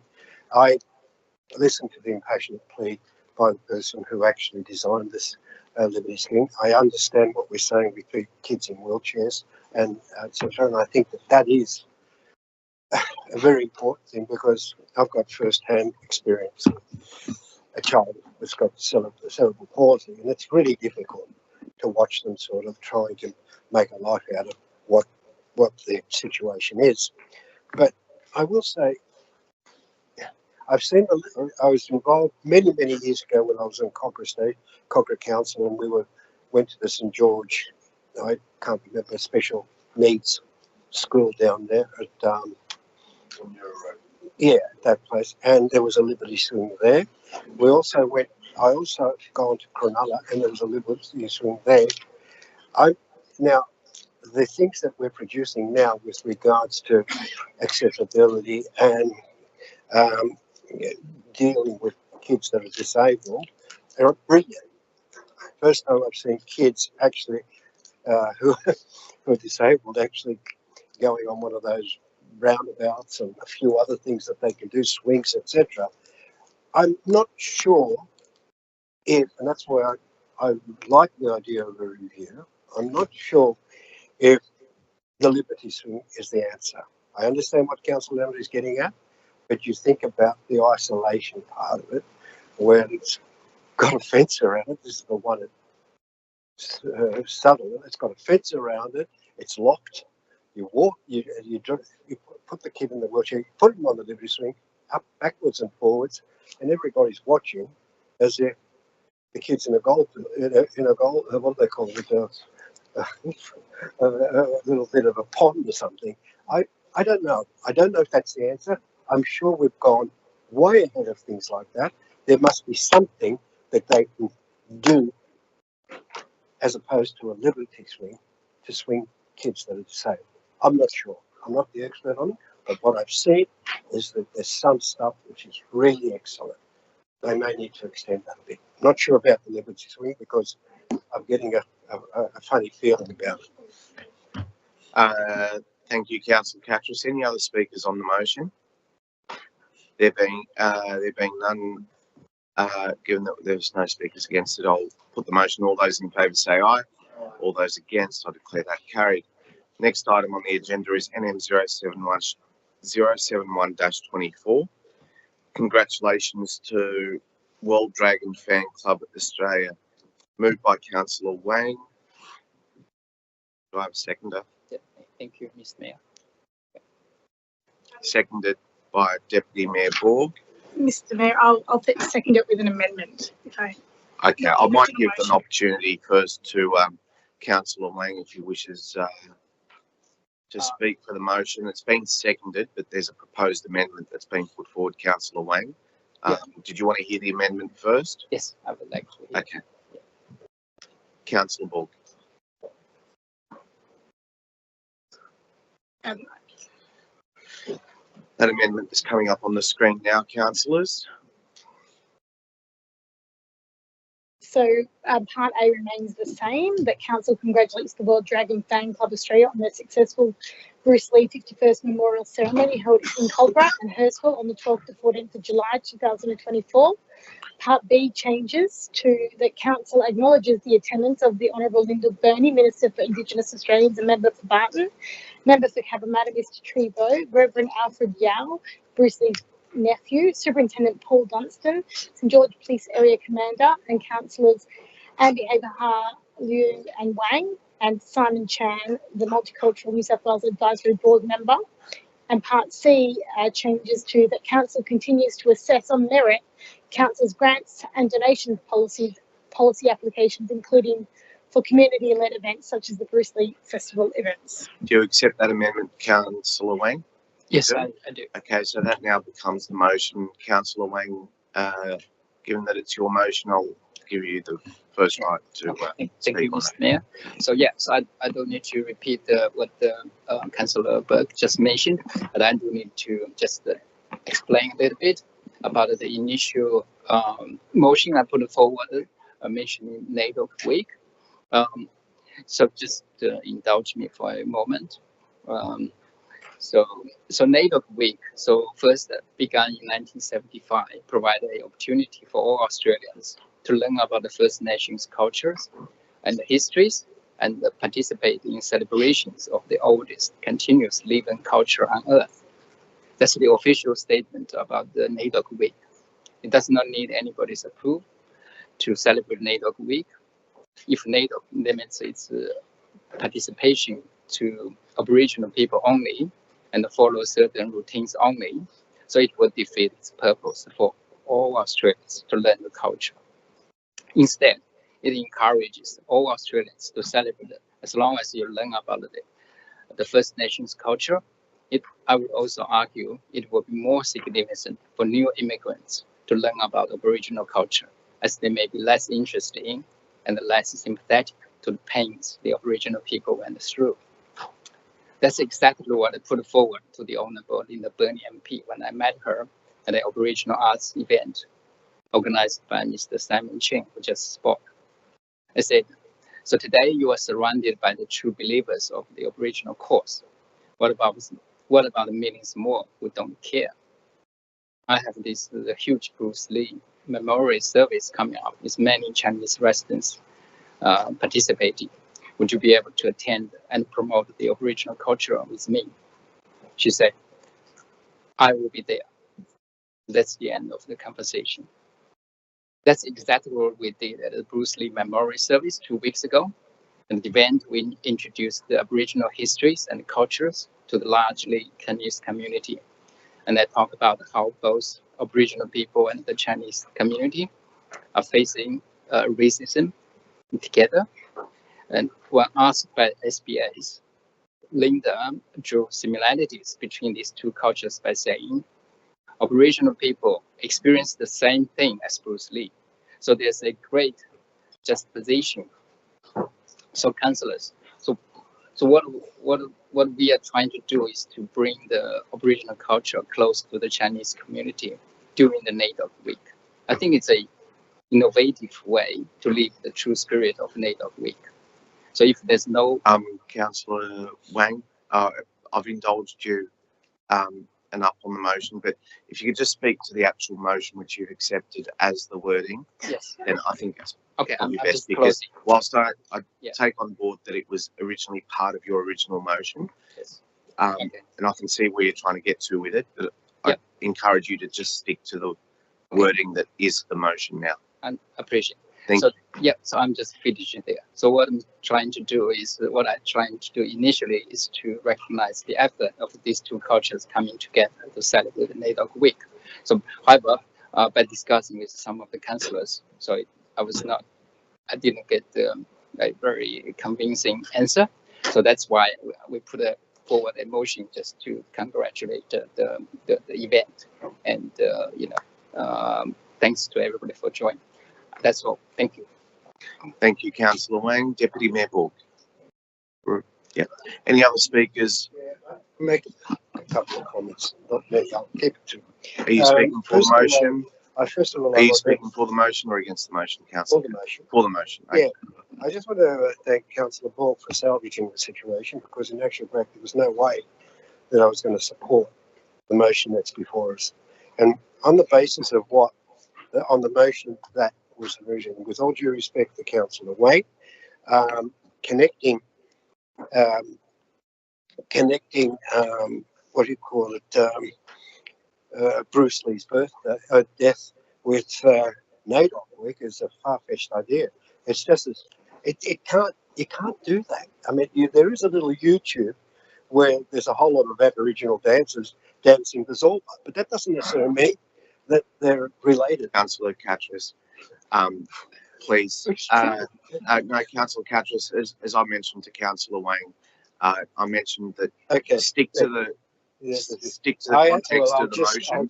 If you're speaking to the context of the motion, I'll just leave it at the fact that I really believe they salvaged the actual motion, because there were, I think, with all due respect to you, Councillor Wang, there were real problems with what you were proposing, especially celebrating the death and the what do you call it, the birth and the death. I don't think we celebrate anyone's birth and death throughout our whole Australia. So sorry. Councillor, councillors, I know it's getting late, but let's please, or Councillor Catras has taken the chair. So, any other speakers on the motion, councillors? There being none, I'll put the motion. All those in favour of the motion, please say aye. All those against, I declare that carried. Next item on the agenda is NM 072-24, battery charging and safety campaign. Moved by Councillor Marnie, seconded by Deputy Mayor Borg. Councillor Marnie. Thank you, Mr. Mayor. I'm sure that all of us here have heard or seen news stories about fires starting because of batteries which power electronic devices, appliances, scooters and bikes frequently overheat and explode, usually due to manufacturing defects and because of incompatible chargers. The APC estimates that the majority of these are the lithium-ion variety, which are energy dense and contain highly flammable material. There were around 1,000 domestic fires linked to lithium-ion batteries in Australia last year. There was little information in the public domain to warn residents about dangers associated with batteries, and unfortunately not every consumer reads the safety instructions which come with their device, which are quite likely missing if the item has been bought second-hand. The other disturbing aspect which has arisen due to the increased use of batteries is that they are often not recycled correctly. They not only cause severe environmental harm if they end up in landfill, but even worse, they have also been known to explode in garbage trucks and waste facilities after they've been collected. The ACT government's waste depot was destroyed in 2022 due to a faulty battery. Industry sources believe discarded batteries cause around 10,000 fires per year, and there has been a 66% increase in battery-related fires during the past year in New South Wales. In June, federal, state and territory environment ministers agreed to look into ways to mitigate the problem, and New South Wales Fair Trading is also currently drafting new guidelines. However, these steps will take some time to finalise, and so I believe Council should take the initiative to educate the George River community on this crucial matter. Thank you. Thank you, Councillor Marnie. Deputy Mayor Book. Any other speakers on the motion, councillors? There being none, I'll put the motion. All those in favour say aye. All those against, I declare that carried. We now move on to questions with notice, and I'll only take questions through me to General Manager and Directors. The first one being question with notice 019-24, the Big Wash Street Cleansing Program. Councillor Liddle, do you have any further questions? Yes, one more question, because related to Councillor Moore's previous motion NM068-24 stay on walkway Hurstville Station, because when we know that building along with the walkway Hurstville Station, it doesn't, those properties don't belong to council's property, right? So can I ask a question? Is our council's Big Wash include that properties, that building? Yeah. Thank you, Mr. Mayor. Through to the Acting Director, Tom Heath. Through you, Mr. Mayor, I'll take that on notice. I'll be taken on notice and provided an answer. Thank you. Hopefully it's covered that area, because that's really the part of the whole Hurstville CBD and commercial area. Thank you. That's been taken on notice, Councillor Lou. Next one is question with notice 020-24, mosque update. Councillor Wang, any further questions? No, thank you. No further questions. Question with notice 021-24, traffic and parking meters. Councillor Wang, any further questions? No, thank you. Next one is question with notice 022-24, female facilities and water safety. Councillor Lansbury, any further questions? There being none. We now move to questions with no notice. Questions with no notice 003-24, parking fines, Forest Road, Hurstville. Councillor Wang, are you satisfied? Not at this stage. Thank you. Thank you. Councillors, that concludes the public agenda. We now, at this point, the time being 10:19 p.m, the meeting will move into a committee of the whole to allow consideration of a matters in closed session in accordance with Section 10A of the Local Government Act 1993. That in accordance with Section 10A, Clause 2 of the Local Government Act 1993, Council enter into closed session to discuss CCL 033A24, Early Learning Services Feasibility Study, CCL 034A24, Peakhurst Park Community Centre, 7A Headley Street, Riverwood, and CCL 035A24 Code of Conduct Investigation Report. That in accordance with the previous provisions of Part 1 of Chapter 4 of the Local Government Act 1993, the matters dealt with in this report be considered in closed meeting and at which the press and public were excluded. In accordance with section 10A2E, it is considered that the matters contain information that would, if disclosed, prejudice the maintenance of law. Then, in accordance with section 10D, it is considered that if the matter were discussed in an open council meeting, it would on balance be contrary to the public interest, as it contains information that would, if disclosed, prejudice the maintenance of law. I feel like I repeated that twice, but that's 10D and the other one was 10A2. Accordingly, members of the press and public are excluded from the closed session, and access to the correspondence and reports relating to the items considered during the course of the closed session will be withheld. I will ask the General Manager if there have been any written representations of objection from the public. Through you, Mr. Mayor, no, none at all. Thank you. Thank you, General Manager. At this stage, I require a procedural motion to move into closed session. It's moved by Councillor Smerdley. I'll put the procedural motion forward. All those in favour say aye. All those against, I declare that carried. At this stage of the meeting, I wish to thank members of the public for joining us tonight, and look to see you again soon.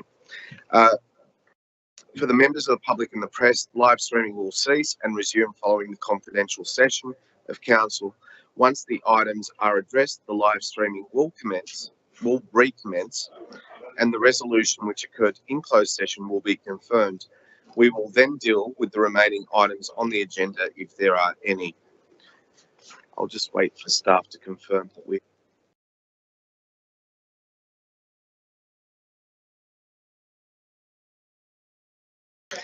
Okay, councillors, the committee of the whole is back live. Council is now back live.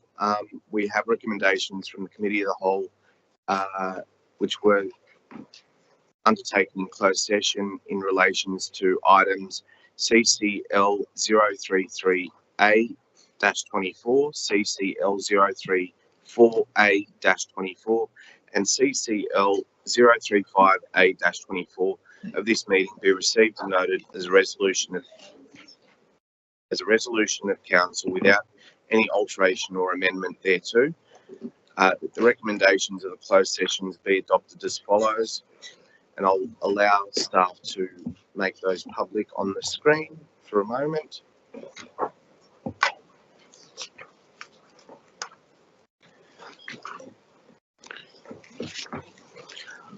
Happy to move them, Mr. Mayor.